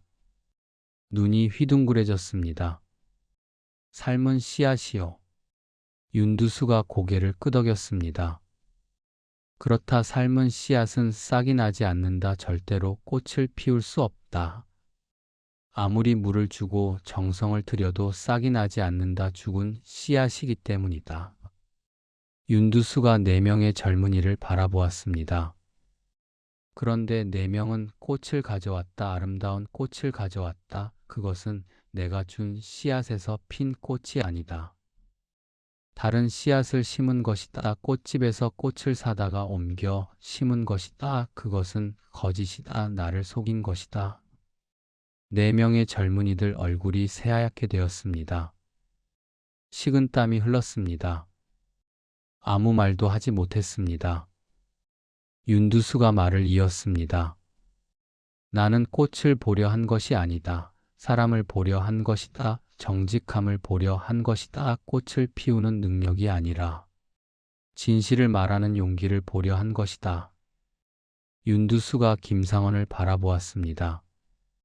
빈 화분을 가져온 이 젊은이만이 정직했다. 그는 씨앗에서 싹이 나지 않는다는 사실을 그대로 말했다. 거짓으로 꾸미지 않았다. 다른 꽃으로 바꿔치기 하지 않았다. 빈 화분을 들고 오는 것이 부끄러웠을 것이다. 사이가 되지 못할 것이라 생각했을 것이다. 하지만 그래도 진실을 말했다. 이것이 내가 원하던 사위다. 정직한 사람이다. 윤두수가 선언했습니다. 김상원을 내 사위로 삼겠다. 나머지 넷은 물러가거라. 거짓말쟁이는 내 집안에 들릴 수 없다. 4명의 젊은이들이 고개를 숙이고 물러났습니다. 부끄러움과 후회로 얼굴을 들지 못했습니다. 김상원은 윤두수에게 절을 했습니다. 감사합니다. 영감, 정직함을 봐주셔서 감사합니다. 평생 정직하게 살겠습니다. 윤두수가 미소를 지었습니다. 그래, 정직이 가장 중요하다. 재주가 있어도 정직하지 않으면 그 재주가 해를 끼친다. 정직한 사람은 실패해도 거짓말하지 않는다. 그것이 진짜 값어치다. 나는 빈 화분에서 그것을 보았다. 김상원은 윤두수의 딸 채영과 혼인했습니다. 행복한 부부가 되었습니다. 김상원은 나중에 과거에 급제하여 높은 벼슬에 올랐습니다. 청렴하고 정직하기로 이름이 높았습니다. 어떤 상황에서도 거짓말을 하지 않았습니다. 임금에게도 바른 말을 했습니다. 그래서 존경을 받았습니다. 사람들이 김상원에게 물었습니다. 어른께서는 어떻게 그렇게 정직하게 살 수 있으십니까? 유혹이 없으십니까? 김상원이 대답했습니다. 젊은 시절에 빈 화분을 들고 간 적이 있습니다. 그때 장인어른께서 빈 화분을 봐주셨습니다. 정직함을 봐주셨습니다. 그것이 제 인생을 바꾸었습니다. 정직하면 손해볼 것 같지만 결국은 정직이 이깁니다. 거짓은 잠깐이고 진실은 영원합니다. 이것이 4번째 이야기입니다. 실패 속에서 진심을 읽는 지혜에 관한 이야기입니다. 화려한 성공보다 담담한 실패가 사람을 더 잘 보여줄 때가 있습니다. 빈 화분이 화려한 꽃보다 더 갇힐 때가 있습니다. 숨을 한번 깊이 쉬어보세요. 천천히 내쉬세요. 편안히 계세요. 다음 이야기로 넘어가겠습니다. 5번째 이야기, 화려한 연애 속에서 탐욕의 냄새를 맡은 서생. 조선 후기에 한양에 젊은 선비가 있었습니다. 성은 정씨요, 이름은 약용이었습니다. 정약용은 23세 나이였습니다. 아직 과거에 급제하지 못한 서생이었습니다. 정약용은 가난한 집안 출신이었습니다. 부모님은 시골에서 농사를 지었습니다. 넉넉하지 않았습니다. 하지만 정약용에게 학문에 대한 뜻이 있어 한양으로 보내주었습니다. 과거를 보게 해주었습니다. 한양에서 정약용은 가난하게 살았습니다. 셋방에 얹혀 살았습니다. 방 한 칸짜리 작은 셋방이었습니다. 끼니도 거르기 일쑤였습니다. 하루에 2끼 먹으면 다행이었습니다. 가끔은 하루 종일 굶기도 했습니다. 하지만 공부만큼은 게을리하지 않았습니다. 밤새 책을 읽었습니다. 촛불 아래서 글을 썼습니다.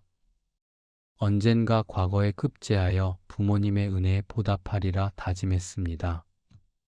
어느 날 정약용에게 초대장이 왔습니다. 의외였습니다. 정약용은 한양에 아는 사람이 별로 없었습니다.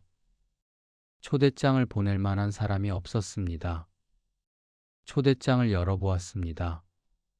한양에서 이름 높은 부자가 연애를 연다는 내용이었습니다. 젊고 유능한 선비들을 초대한다고 했습니다.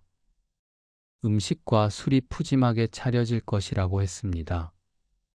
금운도 하사할 것이라고 했습니다. 선비들의 앞날을 축하하는 자리라고 했습니다.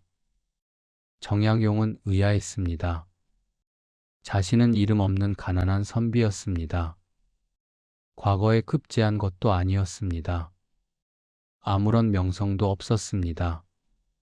어떻게 자신에게 초대장이 왔을까 궁금했습니다. 누가 자신을 추천했을까 의아했습니다. 하지만 배도 고프고 호기심도 생겨서 연회에 가보기로 했습니다. 공짜로 음식을 먹을 수 있다면 좋은 일이었습니다. 거르던 끼니를 채울 수 있었습니다. 연회 날이 되었습니다. 정약용이 연회장에 도착했습니다. 한양의 부촌에 있는 큰 저택이었습니다. 대문부터 화려했습니다. 담장이 높았습니다. 기와가 번쩍거렸습니다. 대문을 들어서자 눈이 휘둥그레졌습니다. 정원이 넓었습니다. 연못이 있었습니다. 정자가 있었습니다. 곳곳에 꽃이 피어 있었습니다. 부유함이 느껴졌습니다. 연회장은 상상 이상으로 화려했습니다. 큰 대청이었습니다. 곳곳에 비단이 걸려 있었습니다. 금빛 장식이 빛났습니다. 병풍에는 화려한 그림이 그려져 있었습니다. 바닥에는 좋은 돗자리가 깔려 있었습니다. 음식은 산해진미였습니다. 상이 여러 개 차려져 있었습니다. 온갖 귀한 음식이 가득했습니다. 소고기가 있었습니다. 돼지고기가 있었습니다. 생선도 여러 종류였습니다. 나물도 가지가지였습니다. 술은 좋은 청주였습니다. 후식으로 과일도 있었습니다. 떡도 있었습니다. 먹고 싶은 것은 다 있었습니다. 악사들이 음악을 연주하고 있었습니다. 가야금 소리가 은은하게 울렸습니다. 기녀들이 춤을 추고 있었습니다. 화려한 옷을 입은 기녀들이었습니다. 초대받은 젊은 선비들이 수십 명이었습니다. 모두 화려한 옷을 입고 있었습니다. 비단 옷을 입은 사람이 많았습니다. 정약용만 수수한 무명옷이었습니다. 남루하기까지 했습니다. 여기저기 기분 흔적이 있었습니다. 하지만 아무도 신경 쓰지 않았습니다. 모두 음식과 술에 정신이 팔려 있었습니다. 정약용은 한쪽 구석에 앉았습니다. 음식을 집어 먹었습니다. 맛있었습니다. 오랜만에 제대로 된 음식을 먹었습니다. 배불리 먹었습니다. 하지만 정약용의 마음은 편하지 않았습니다. 무언가 이상한 느낌이 있었습니다. 불편한 느낌이었습니다. 처음에는 왜 그런지 몰랐습니다. 그냥 어색해서 그런가 싶었습니다. 정약용은 연회장을 둘러보았습니다. 선비들은 즐거워 보였습니다. 술을 마시고 웃고 떠들었습니다. 음식을 먹고 기녀들의 춤을 구경했습니다. 다들 행복해 보였습니다. 그런데 정약용은 의문이 들었습니다. 이유 없이 이렇게 푸짐한 연회를 베푸는 것이 이상했습니다. 이 많은 선비들을 초대하여 산의 진미를 대접하고 금은까지 주겠다고 했습니다. 돈이 얼마나 드는 일인가 생각했습니다. 세상에 공짜는 없었습니다. 아무 대가 없이 이런 호의를 베푸는 사람은 없었습니다. 무언가 목적이 있을 것이었습니다. 그 목적이 무엇일까 궁금했습니다. 정약용은 연회의 주인을 찾아보았습니다. 주인인 부자가 선비들 사이를 돌아다니고 있었습니다. 뚱뚱한 중년 남자였습니다. 비단 옷을 입고 있었습니다. 웃는 얼굴이었습니다. 선비들에게 친절하게 말을 걸었습니다. 하지만 정약용은 그의 눈빛에서 뭔가를 느꼈습니다. 웃고 있었지만 눈은 웃지 않았습니다. 입은 웃음을 띠고 있었지만 눈에는 다른 것이 있었습니다. 계산이 있었습니다. 무언가를 노리고 있었습니다. 정약용은 귀를 기울였습니다. 부자가 선비들에게 하는 말을 들으려 했습니다. 부자가 가까이 왔습니다. 옆자리에 있는 선비에게 말을 걸었습니다. 자네 이름이 무엇인가, 어느 집안인가? 선비가 자신을 소개했습니다. 부자가 고개를 끄덕였습니다. 좋은 집안이구먼. 자네는 분명히 과거에 급제할 것이네. 앞날이 창창하네. 선비가 기뻐했습니다. 부자가 목소리를 낮추어 말했습니다. 자네가 과거에 급제하면 나를 잊지 말게. 내가 오늘 이렇게 자네를 대접했다는 것을 기억해. 죽에 자네가 높은 자리에 오르면 그때 나를 조금 도와주면 되네. 그게 어렵겠나? 선비가 고개를 끄덕였습니다. 물론이지요. 은혜를 잊지 않겠습니다. 필요하신 것이 있으면 말씀해 주십시오. 부자가 만족한 듯 웃었습니다. 그리고 다른 선비에게로 갔습니다. 같은 말을 했습니다. 선비들은 모두 고개를 끄덕였습니다. 약속을 했습니다. 정약용은 알아챘습니다. 이 연애는 선의가 아니었습니다. 미래의 관리들을 미리 매수하려는 것이었습니다. 지금 베푸는 호의로 나중에 청탁을 하려는 것이었습니다. 과거에 급제하면 벼슬에 오를 것이고 벼슬에 오르면 힘이 생길 것이고 그 힘을 이용하려는 것이었습니다. 지금 먹는 음식과 술과 금은이 나중에 뇌물이 되는 것이었습니다. 지금 받은 호의가 나중에 빚이 되는 것이었습니다. 정약용은 섬뜩해졌습니다. 부자가 정약용에게로 왔습니다. 웃는 얼굴이었습니다. 자네도 선비인가? 이름이 무엇인가? 정약용이 대답했습니다. 정약용입니다. 부자가 고개를 끄덕였습니다. 좋은 이름이구먼. 자네 얼굴에 총명함이 보이네. 분명히 크게 될 것이네. 자네가 나중에 높은 자리에 오르면. 정약용이 말을 자르고 일어섰습니다. 죄송합니다. 저는 이만 가보겠습니다. 부자가 당황했습니다. 뭐 왜 그러는가? 연애가 아직 끝나지 않았네. 금은도 나누어 줄 것인데.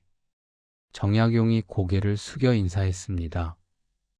대접해 주신 것은 감사합니다. 하지만 저는 더 있을 수 없습니다. 안녕히 계십시오. 정약용은 연회장을 빠져나왔습니다. 아무에게도 인사하지 않았습니다. 그 문을 받지 않고 나왔습니다. 다른 선비들은 의아해했지만 신경 쓰지 않았습니다. 모두 음식과 술에 정신이 팔려 있었습니다. 연회장을 나서며 정약용은 생각했습니다. 공짜는 없다. 이유 없는 호의는 없다. 저 부자는 탐욕의 냄새가 난다. 저 연회에 있으면 나도 물든다. 나도 빚을 지게 된다.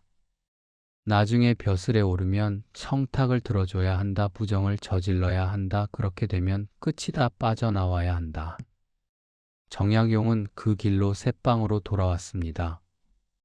배는 불렀지만 마음은 무거웠습니다. 며칠을 고민했습니다. 그리고 결심했습니다. 한양을 떠나기로 했습니다. 고향으로 돌아가서 다시 공부하기로 했습니다. 이곳에 있으면 또 비슷한 유혹이 올 것 같았습니다. 깨끗한 곳에서 다시 시작하기로 했습니다. 정약용은 고향으로 돌아갔습니다. 시골에서 다시 공부에 매진했습니다. 몇 년 뒤 과거에 급제하여 벼슬길에 올랐습니다. 청렴한 관리가 되었습니다. 뇌물을 받지 않았습니다. 백성을 위해 일했습니다. 세월이 흘러 정약용이 높은 자리에 오를 즈음 소식이 들려왔습니다. 예전에 연회를 베풀었던 그 부자가 체포되었다는 소식이었습니다. 그 부자는 수년간 관리들에게 뇌물을 주고 부정한 이득을 취해왔습니다. 땅을 빼앗고 장사를 독점했습니다. 백성들을 착취했습니다. 그것이 발각되어 체포된 것이었습니다. 그리고 예전에 그 연회에 참석했던 선비들 중 많은 이들이 벼슬에서 쫓겨났습니다. 그들은 과거에 급제하여 관리가 되었지만 부자와 결탁하여 부정을 저질렀습니다. 그 대가를 치렀습니다. 정약용은 가슴을 쓸어내렸습니다. 그때 연회장을 빠져나오지 않았다면 자신도 그렇게 되었을 것입니다. 탐욕의 냄새를 맡고 피한 것이 자신을 살렸습니다. 정약용은 나중에 말했습니다. 이유 없는 호의를 경계하라. 공짜로 주는 것에는 반드시 대가가 따른다. 화려함에 현혹되지 마라. 화려함 뒤에 탐욕이 숨어 있을 수 있다. 눈으로 보지 말고 마음으로 느껴라. 탐욕은 냄새가 난다. 불편한 느낌이 들면 그것을 무시하지 마라. 그 느낌이 너를 살릴 수 있다. 이것이 5번째 이야기입니다. 화려함 뒤에 숨은 의도를 읽는 지혜에 관한 이야기입니다. 눈에 보이는 것만 믿으면 속습니다. 보이지 않는 것을 느낄 줄 알아야 합니다. 공짜 뒤에는 반드시 대가가 있습니다. 숨을 한번 깊이 쉬어보세요. 천천히 내쉬세요. 몸의 긴장을 풀어보세요. 다음 이야기로 넘어가겠습니다. 6번째 이야기. 자객의 칼날 끝에서 슬픔을 본 장군. 조선 초기에 이름 높은 장군이 있었습니다. 성은 남씨요 이름은 이였습니다. 남이 장군이라 불렸습니다. 남이 장군은 젊은 나이에 큰 공을 세웠습니다. 27에 이미 장군이 되었습니다. 여진족을 물리치고 변방을 평정했습니다. 무예가 뛰어나고 용맹했습니다. 전쟁터에서 두려움을 모르는 장수였습니다. 백성들은 남이 장군을 존경했습니다. 젊고 용맹한 장군을 자랑스러워했습니다. 남이 장군이 지나가면 사람들이 몰려들어 환호했습니다. 나라의 영웅이었습니다. 하지만 남이 장군은 적도 많았습니다. 시기하는 자들이 있었습니다. 젊은 나이에 높은 지위에 오른 것을 질투하는 자들이 있었습니다. 조정에는 남이 장군을 못마땅하게 여기는 신하들이 있었습니다. 그들은 남이 장군을 모함했습니다. 헐뜯었습니다. 임금께 나쁜 말을 했습니다. 그 중에는 목숨을 노리는 자들도 있었습니다. 남이 장군이 살아있는 한 자신들이 출세할 수 없다고 생각하는 자들이었습니다. 그들은 은밀히 자객을 고용했습니다. 남이 장군을 암살하려 했습니다. 어느 날 밤이었습니다. 남이 장군이 잠자리에 들었습니다. 피곤한 하루였습니다. 낮에 군사훈련을 지휘했습니다. 저녁에는 공문서를 처리했습니다. 몸이 지쳐 있었습니다. 잠이 깊이 들었습니다. 한밤중이었습니다. 사방이 고요했습니다. 달빛이 창문으로 스며들었습니다. 남이 장군은 깊은 잠에 빠져 있었습니다. 그때 남이 장군이 눈을 떴습니다. 무언가 이상한 기척을 느꼈습니다. 장군은 잠결에도 경계를 늦추지 않는 사람이었습니다. 전쟁터에서 익힌 습관이었습니다. 작은 소리에도 눈을 떴습니다. 미세한 기척에도 깨어났습니다. 눈을 뜨자 자신의 목에 칼날이 겨누어져 있었습니다. 서늘한 쇠의 감촉이 느껴졌습니다. 칼날이 목 바로 위에 있었습니다. 조금만 움직이면 목이 베일 상황이었습니다. 검은 옷을 입은 자가 서 있었습니다. 머리부터 발끝까지 검은 옷이었습니다. 얼굴은 검은 천으로 가려져 있었습니다. 눈만 보였습니다. 손에는 날카로운 칼이 들려 있었습니다. 칼날이 달빛에 번쩍였습니다. 자객이었습니다. 보통 사람이라면 공포에 질렸을 것입니다. 비명을 질렀을 것입니다. 도망치려 했을 것입니다. 하지만 남이 장군은 침착했습니다. 수많은 전장을 누빈 사람이었습니다. 죽음의 문턱을 여러 번 넘은 사람이었습니다. 죽음을 두려워하지 않았습니다. 남이 장군이 자객을 바라보았습니다. 움직이지 않았습니다. 칼날이 목에 닿아 있었기 때문이기도 했지만 급하게 움직일 필요가 없다고 판단했기 때문이기도 했습니다. 자객이 죽이려 했다면 이미 죽였을 것입니다. 깨어나기 전에 칼을 그었을 것입니다. 하지만 자객은 장군을 깨웠습니다. 무언가 이유가 있었습니다. 남이 장군이 자객의 눈을 바라보았습니다. 얼굴은 가려져 있었지만 눈만은 보였습니다. 그 눈빛을 보았습니다. 순간 남이 장군은 무언가를 느꼈습니다. 자객의 눈빛에서 살기만 느껴지지 않았습니다. 살기가 있기는 했습니다. 하지만 그것만이 아니었습니다. 그 눈에는 다른 것이 담겨 있었습니다. 슬픔이었습니다. 깊은 슬픔이 담겨 있었습니다. 그리고 갈등이 있었습니다. 흔들림이 있었습니다. 남이 장군은 수많은 적을 만나보았습니다. 전쟁터에서 수많은 적의 눈을 보았습니다. 죽이려는 자의 눈빛을 알았습니다. 원한에 불타는 눈빛을 알았습니다. 광기에 찬 눈빛을 알았습니다. 하지만 지금 눈앞의 자객은 달랐습니다. 이 자객의 눈에는 사리보다 슬픔이 더 컸습니다. 남이 장군이 입을 열었습니다. 침착한 목소리였습니다. 내가 나를 죽이러 온 것은 알겠다. 그런데 내 눈에서 슬픔이 보인다. 내 손은 칼을 들고 있지만 내 눈은 울고 있구나. 무슨 사연이 있는 것이냐. 자객의 손이 미세하게 떨렸습니다. 칼날이 흔들렸습니다. 남이 장군은 그것을 놓치지 않았습니다. 남이 장군이 말을 이었습니다. 나를 죽이고 싶어서 온 것이냐 아니면 누군가의 명령으로 온 것이냐. 내 눈빛에 원한이 없다. 내가 너에게 무슨 해를 끼친 적이 없는 것 같다. 대신 슬픔이 있다. 절박함이 있다. 무슨 사연이냐 말해보아라. 죽이기 전에 말해보아라. 자객이 한참 동안 아무 말이 없었습니다. 칼을 든 손이 계속 떨렸습니다. 칼날이 목에서 조금 멀어졌습니다. 그러다 자객이 입을 열었습니다. 목소리가 떨렸습니다.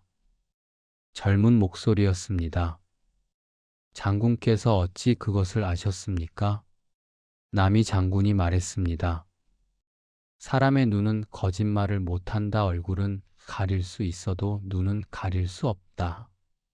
내 눈에 살기가 없다. 죽이고 싶은 자의 눈이 아니다. 대신 눈물이 있다. 어쩔 수 없이 여기에 온 자의 눈이다. 말해보아라. 왜 여기에 왔느냐. 자객이 한참을 망설였습니다. 그러다 무릎을 꿇었습니다. 칼을 내려놓았습니다. 칼이 바닥에 떨어지며 소리를 냈습니다. 자객이 얼굴을 가리고 있던 천을 벗었습니다. 젊은 얼굴이 드러났습니다. 숨을 남짓해 보였습니다. 눈가에 눈물이 맺혀 있었습니다. 장군, 저는 장군을 죽이러 온 것이 아닙니다. 아니, 죽이러 오기는 했습니다. 하지만 제 뜻이 아닙니다. 남이 장군이 천천히 일어나 앉았습니다. 자객을 바라보았습니다. 무슨 뜻이냐, 자세히 말해보아라. 자객이 울면서 말했습니다. 저는 고용된 자객입니다. 어떤 자들이 저를 고용했습니다. 장군을 죽이라고 했습니다. 제 어머니가 그들에게 잡혀 있습니다. 장군을 죽이지 않으면 어머니를 죽이겠다고 했습니다. 저는 어쩔 수 없었습니다. 어머니를 살리려면 장군을 죽여야 했습니다. 자객이 머리를 바닥에 박았습니다. 하지만 저는 장군을 원망하지 않습니다. 장군은 좋은 분이라 들었습니다. 백성을 사랑하는 분이라 들었습니다. 그런 분을 죽일 수가 없었습니다. 칼을 들이대고도 차마 그을 수가 없었습니다. 죽을 죄를 지었습니다. 장군께서 저를 죽이셔도 할 말이 없습니다. 남이 장군이 자객을 바라보았습니다. 한참 동안 말이 없었습니다. 그러다 입을 열었습니다. 내 어머니가 어디에 잡혀 있느냐? 자객이 놀라 고개를 들었습니다. 예, 무슨 말씀이십니까? 남이 장군이 말했습니다. 내 어머니가 어디에 있느냐? 내가 구해주마. 자객이 믿을 수 없다는 표정이었습니다. 장군께서 직접 저를 죽이러 온 자의 어머니를. 남이 장군이 말했습니다. 나를 죽이러 온 자를 용서하는 것이 아니다. 나는 내 눈빛을 보았다. 내가 악인이 아니라는 것을 알았다. 원해서 이곳에 온 것이 아니라는 것을 알았다. 어쩔 수 없이 온 것을 알았다. 나를 죽이려 한 것은 내가 아니라 너를 보낸 자들이다. 내 어머니를 볼모로 잡은 자들이다. 그들이 진짜 적이다. 남이 장군이 자리에서 일어났습니다. 내 어머니를 구해 주마. 그리고 너도 새 삶을 살아라. 이 일은 잊어라. 다시는 이런 일에 휘말리지 마라. 자객이 울며 절을 했습니다. 머리를 땅에 박으며 울었습니다. 장군의 은혜를 평생 잊지 않겠습니다. 목숨을 바쳐 장군을 섬기겠습니다. 남이 장군은 그날 밤 즉시 행동에 나섰습니다. 믿을 만한 부하들을 불러 모았습니다. 자객에게 어머니가 잡혀 있는 곳을 물었습니다. 한양 외곽의 한 저택이었습니다.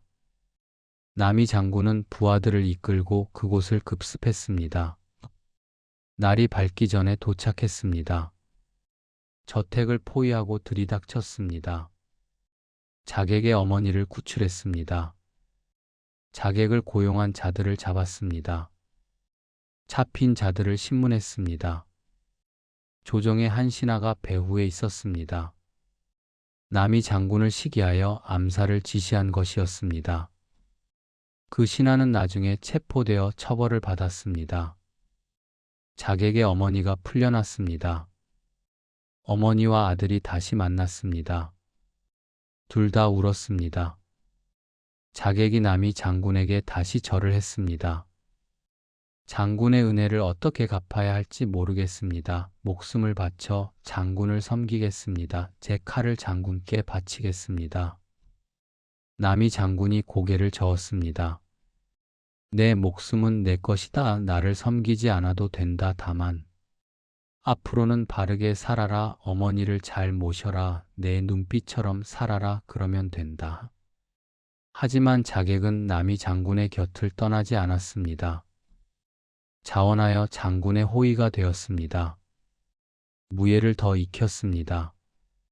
실력이 뛰어났습니다. 남이 장군이 가는 곳이면 어디든 따랐습니다. 목숨을 바쳐 장군을 지켰습니다.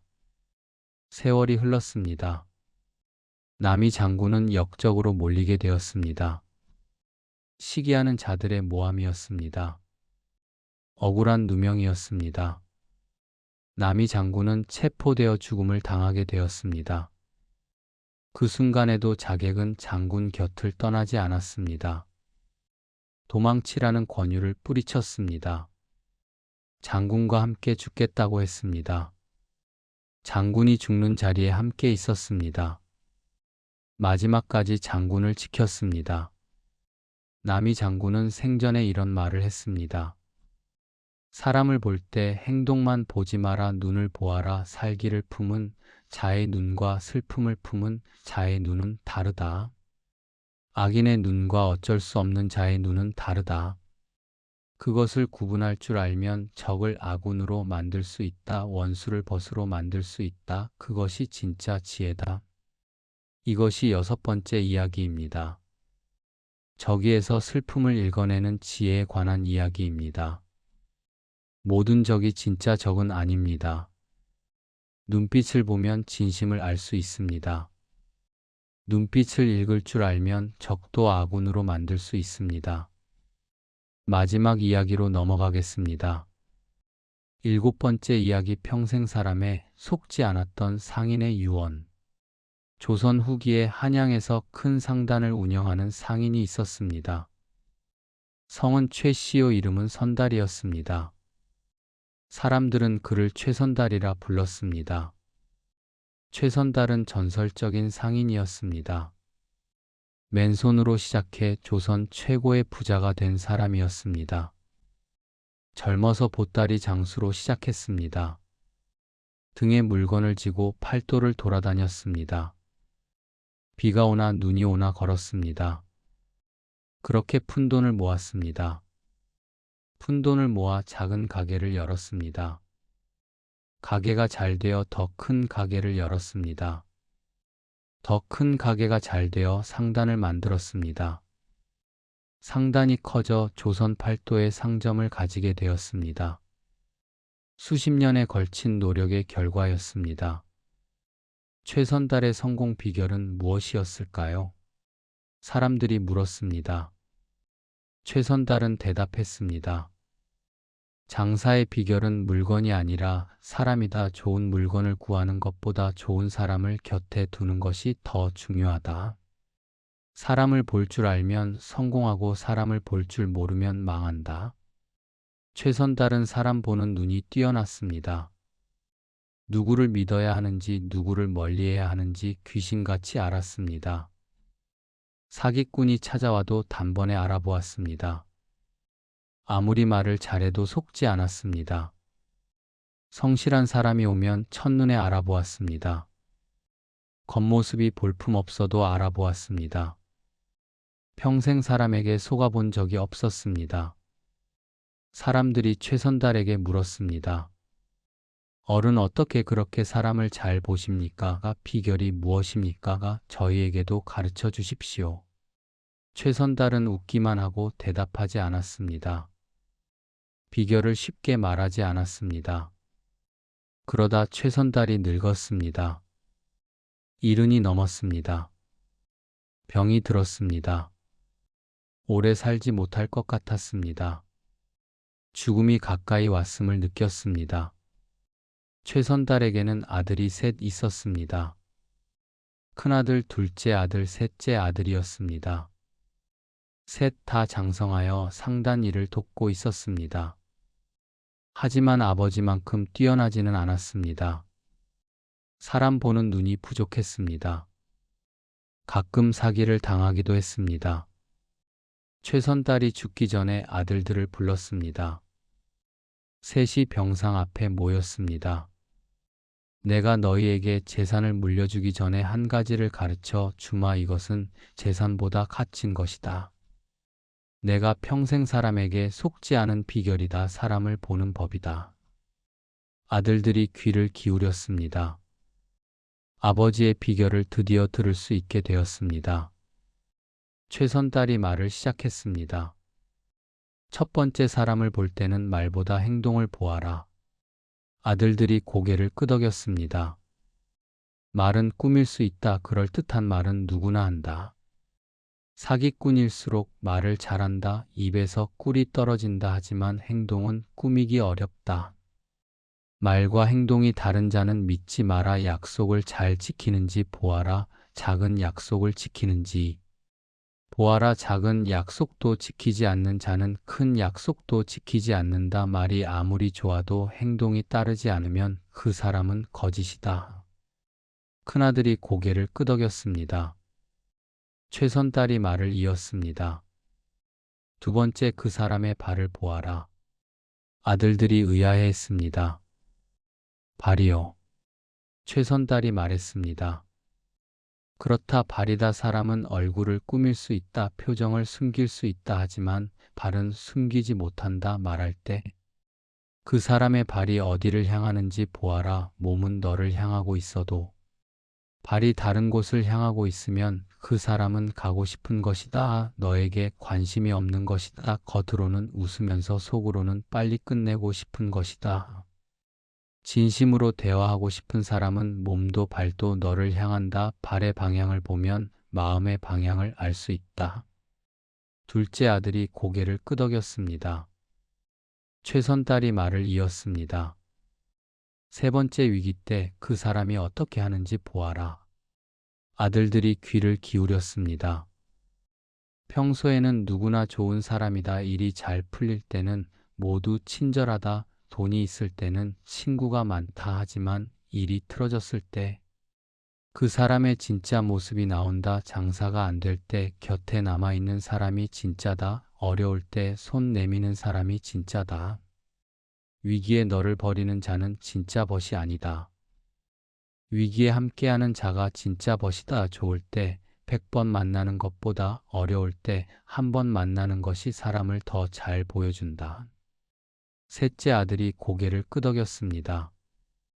최선딸이 말을 이었습니다. 네 번째, 돈 앞에서 어떻게 하는지 보아라. 아들들이 귀를 기울였습니다.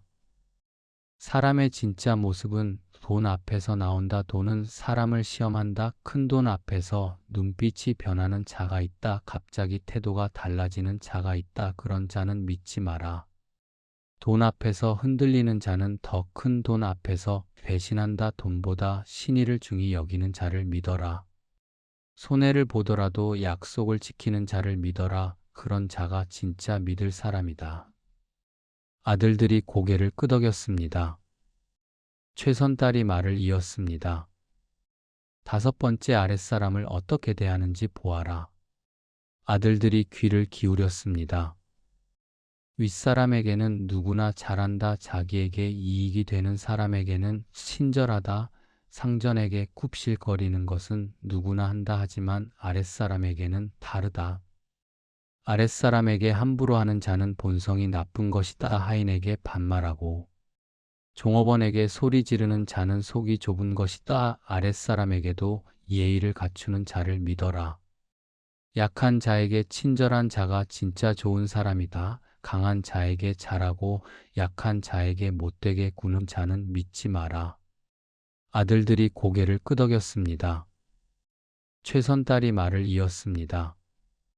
여섯 번째, 그 사람의 친구를 보아라. 아들들이 귀를 기울였습니다. 사람은 비슷한 사람과 어울린다. 유유상종이라는 말이 있다. 좋은 사람의 친구는 대개 좋은 사람이다. 나쁜 사람의 친구는 대개 나쁜 사람이다. 그 사람이 누구와 어울리는지 보아라.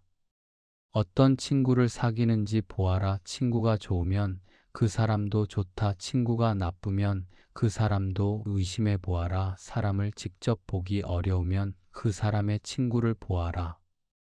아들들이 고개를 끄덕였습니다. 최선달이 마지막으로 말했습니다. 7번째 오래 두고 보아라.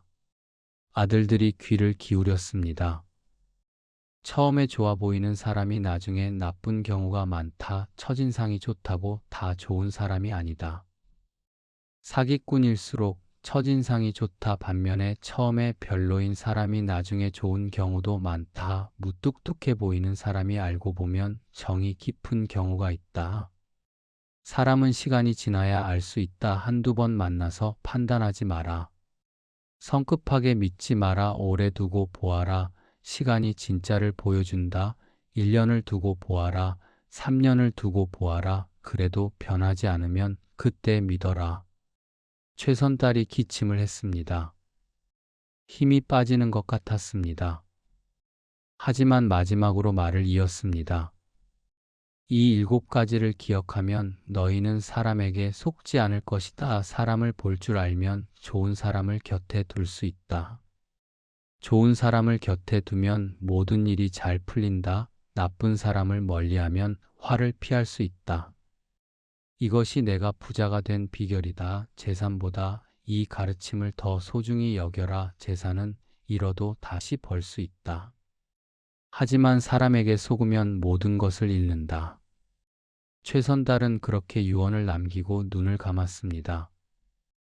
평온한 얼굴이었습니다. 할 말을 다 한 얼굴이었습니다. 아들들은 아버지의 가르침을 가슴에 새겼습니다.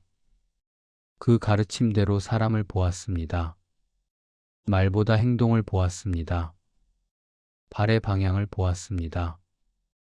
위기 때 어떻게 하는지 보았습니다. 돈 앞에서 어떻게 하는지 보았습니다. 아랫사람을 어떻게 대하는지 보았습니다. 친구를 보았습니다. 오래 두고 보았습니다.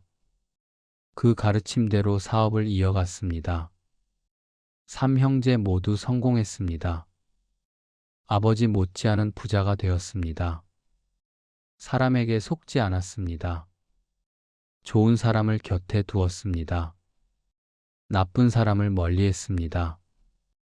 그들도 자식들에게 같은 가르침을 전했습니다. 아버지에게 받은 것을 자식에게 물려주었습니다. 그 가르침은 대대로 전해졌습니다. 이것이 7번째 이야기입니다. 사람을 보는 지혜를 정리한 이야기입니다. 말보다 행동을 보고, 발을 보고, 위기 때를 보고, 돈 앞에서를 보고, 아랫사람 대하는 것을 보고, 친구를 보고, 오래 보는 것입니다. 이것이 사람을 보는 지혜입니다. 오늘 밤 7개의 이야기를 들려드렸습니다. 이 모든 이야기에는 하나의 공통점이 있습니다. 바로 사람을 볼 줄 아는 눈입니다. 겉모습에 속지 않고 본질을 보는 눈입니다.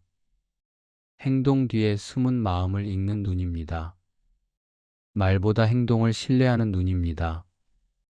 조선시대 사람들은 이것을 지인지감이라 불렀습니다.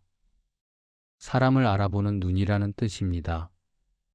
이 지인지감이 있는 사람은 좋은 사람을 곁에 두었습니다. 좋은 사람을 곁에 두니 좋은 일이 생겼습니다.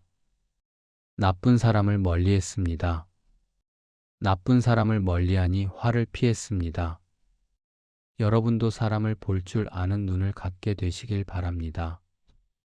겉모습에 현혹되지 않는 눈을 갖게 되시길 바랍니다. 말에 속지 않는 눈을 갖게 되시길 바랍니다. 진심을 알아보는 눈을 갖게 되시길 바랍니다. 하지만 지금은 그런 것을 생각하지 않으셔도 됩니다. 지금은 그저 쉬시면 됩니다. 눈을 감으시고 편안히 누워 계시면 됩니다. 오늘 하루도 수고하셨습니다. 많은 사람을 만나고 많은 일을 하셨을 것입니다. 좋은 일도 있었을 것이고 힘든 일도 있었을 것입니다. 이제 모든 것을 내려놓으셔도 됩니다. 내일의 일은 내일 생각하시면 됩니다. 지금은 그저 쉬시면 됩니다. 제가 들려드린 이야기들이 여러분의 밤을 채워드렸기를 바랍니다. 이야기 속 지혜가 여러분의 꿈속까지 따라가기를 바랍니다. 언젠가 여러분도 사람을 알아보는 눈을 갖게 되시기를 바랍니다. 좋은 사람을 곁에 두시기를 바랍니다. 좋은 인연을 만나시기를 바랍니다. 편안한 밤 되세요. 좋은 꿈 꾸세요. 내일은 오늘보다 더 좋은 날이 될 것입니다. 이런 이야기들이 편안하셨다면 다음 밤에도 여기서 다시 만나도 좋겠습니다.